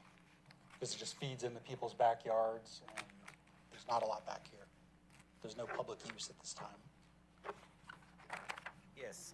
Mr. Chairman, I make a motion to deny this request for consideration of resolution of the city administrator to approve any necessary documents for a license for land use for use of public right-of-way for 128 Webb Street. I recommend to the committee to make a motion to deny this request this evening. Mayor, would you consider, instead of a denial, a deferral, and just deferring this to a future committee meeting? Mike, it's a really good question, and I've been thinking about that over the last 5 minutes. I really have. And the rational, kind part of me that wants to continue to move things forward suggests perhaps that I might. But this is a mistake this evening. We should not be looking at this in this committee meeting. This is not the first time you or I, or Christine, or Lee, or Will should be reviewing this information. And it concerns me. So I have a concern about that. And that's a process that we will be on 6 months into this. So I do have a concern. And I understand that defer does make some sense from a practical perspective, but also deny makes some sense. But to your point, I will consider, and yes, sir, I would amend to a deferral. And I would second, because immediately when I heard your points, I thought they were good points, in which case I raised my hand and you did it at the same time. I was going to actually say I changed my position, that I'm not going to support approving this tonight, but I do certainly support a deferral. All right, there was a motion then, Mayor, for Motion to deferral. deferral, yes, sir. And should it be deferred to the July 12th committee meeting, or when should the deferral be until? Because I think it sounds to me, Actually, Mike, July 12th may be too soon. okay. So when's the next transportation committee meeting? Tail end of July. 28th, 26th? 26th. I would say to the next transportation committee, July deferral for consideration at the next committee meeting, transportation committee of July 26th. That would be my motion. All right, motion is to defer to July 26th Transportation Committee meeting. I'm assuming, Councilmember Palermo, your second would stand? I'm going to withdraw my second and encourage one of my colleagues to do the second, please. All right, we have the motion for to defer to the July 26th Transportation Committee meeting. Second by Councilmember Morthland. Any further discussion? All those in favor for that deferral, thank you very much. And all comments have been duly noted, sir. Thank you, sir. Item number 7, consideration to approve a resolution for the city administrator to approve any necessary documents for a transaction to abandon and dispose of public right-of-way near Ray Hawk Lane. Okay. This item came to you back in March.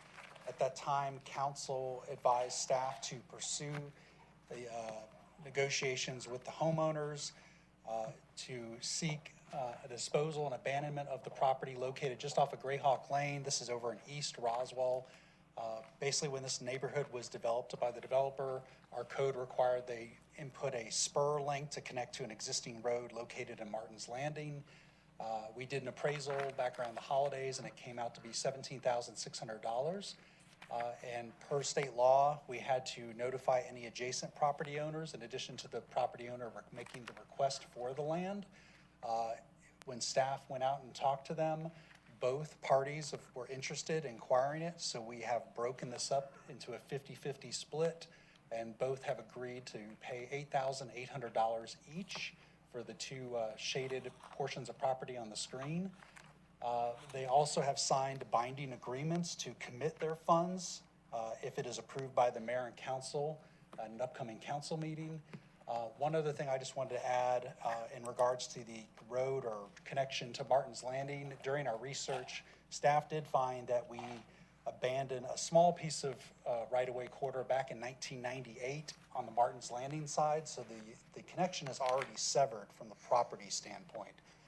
We found out that the reason that was done was where Greyhawk Lane is today was previously unincorporated Fulton County, and Martin's Landing was afraid that future development could tie into their neighborhood, so they took this step to maybe prevent any road connection at that time. But again, that was well over 20 years ago. So staff is seeking your approval that we can move forward with the abandoning of the property and then disposing it and ultimately selling it to the two landowners to collect $17,600.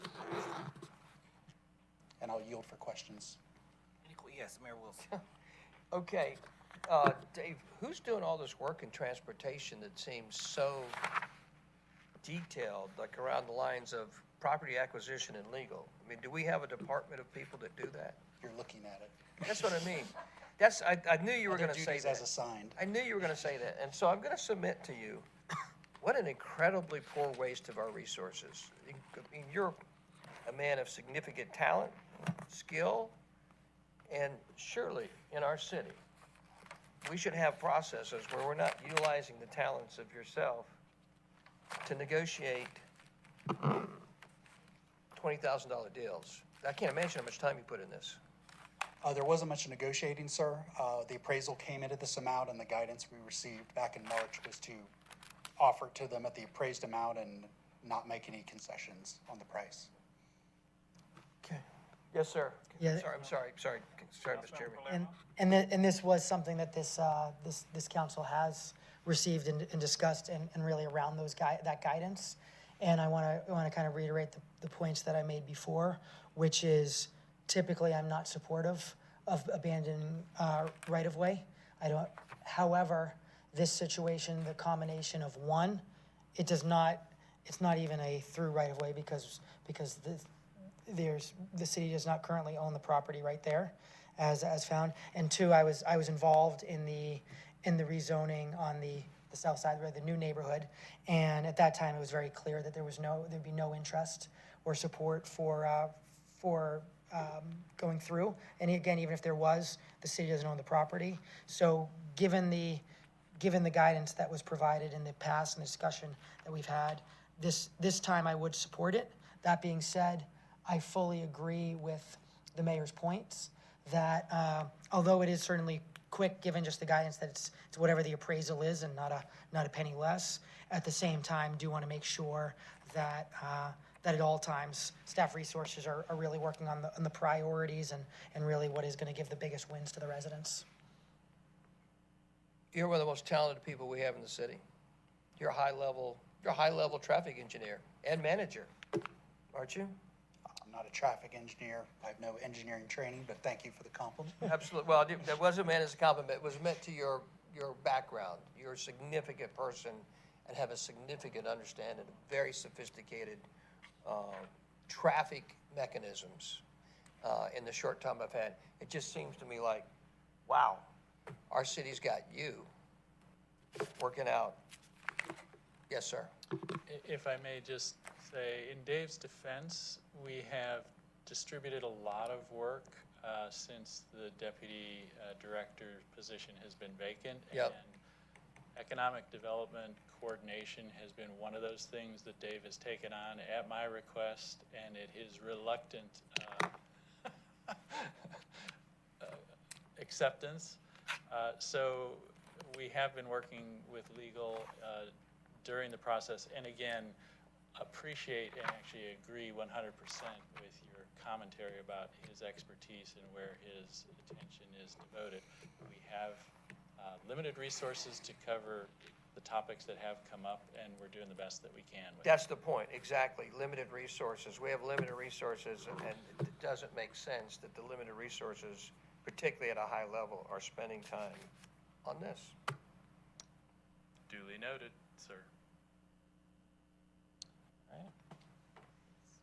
Yes, Councilmember Palermo. So again, I completely agree with that and want to make sure that's certainly a focus both in transportation as well as innovation. That being said, given the time has been invested and there was the guidance that had been provided in the past, I will motion to approve this and move this to council. Motion by Councilmember Palermo, second by Councilmember Hills. Any further discussion? Seeing none, all in favor? All right, thank you, that passes unanimously. And then that does conclude the for the Community Development and Transportation Committee for June 28th, 2022. We'll entertain a motion for adjournment. Motion by Mayor Wilson, second by Councilmember Hall. All those in favor? Unanimously. Thank you very much. Thank you, Mr. Chairman.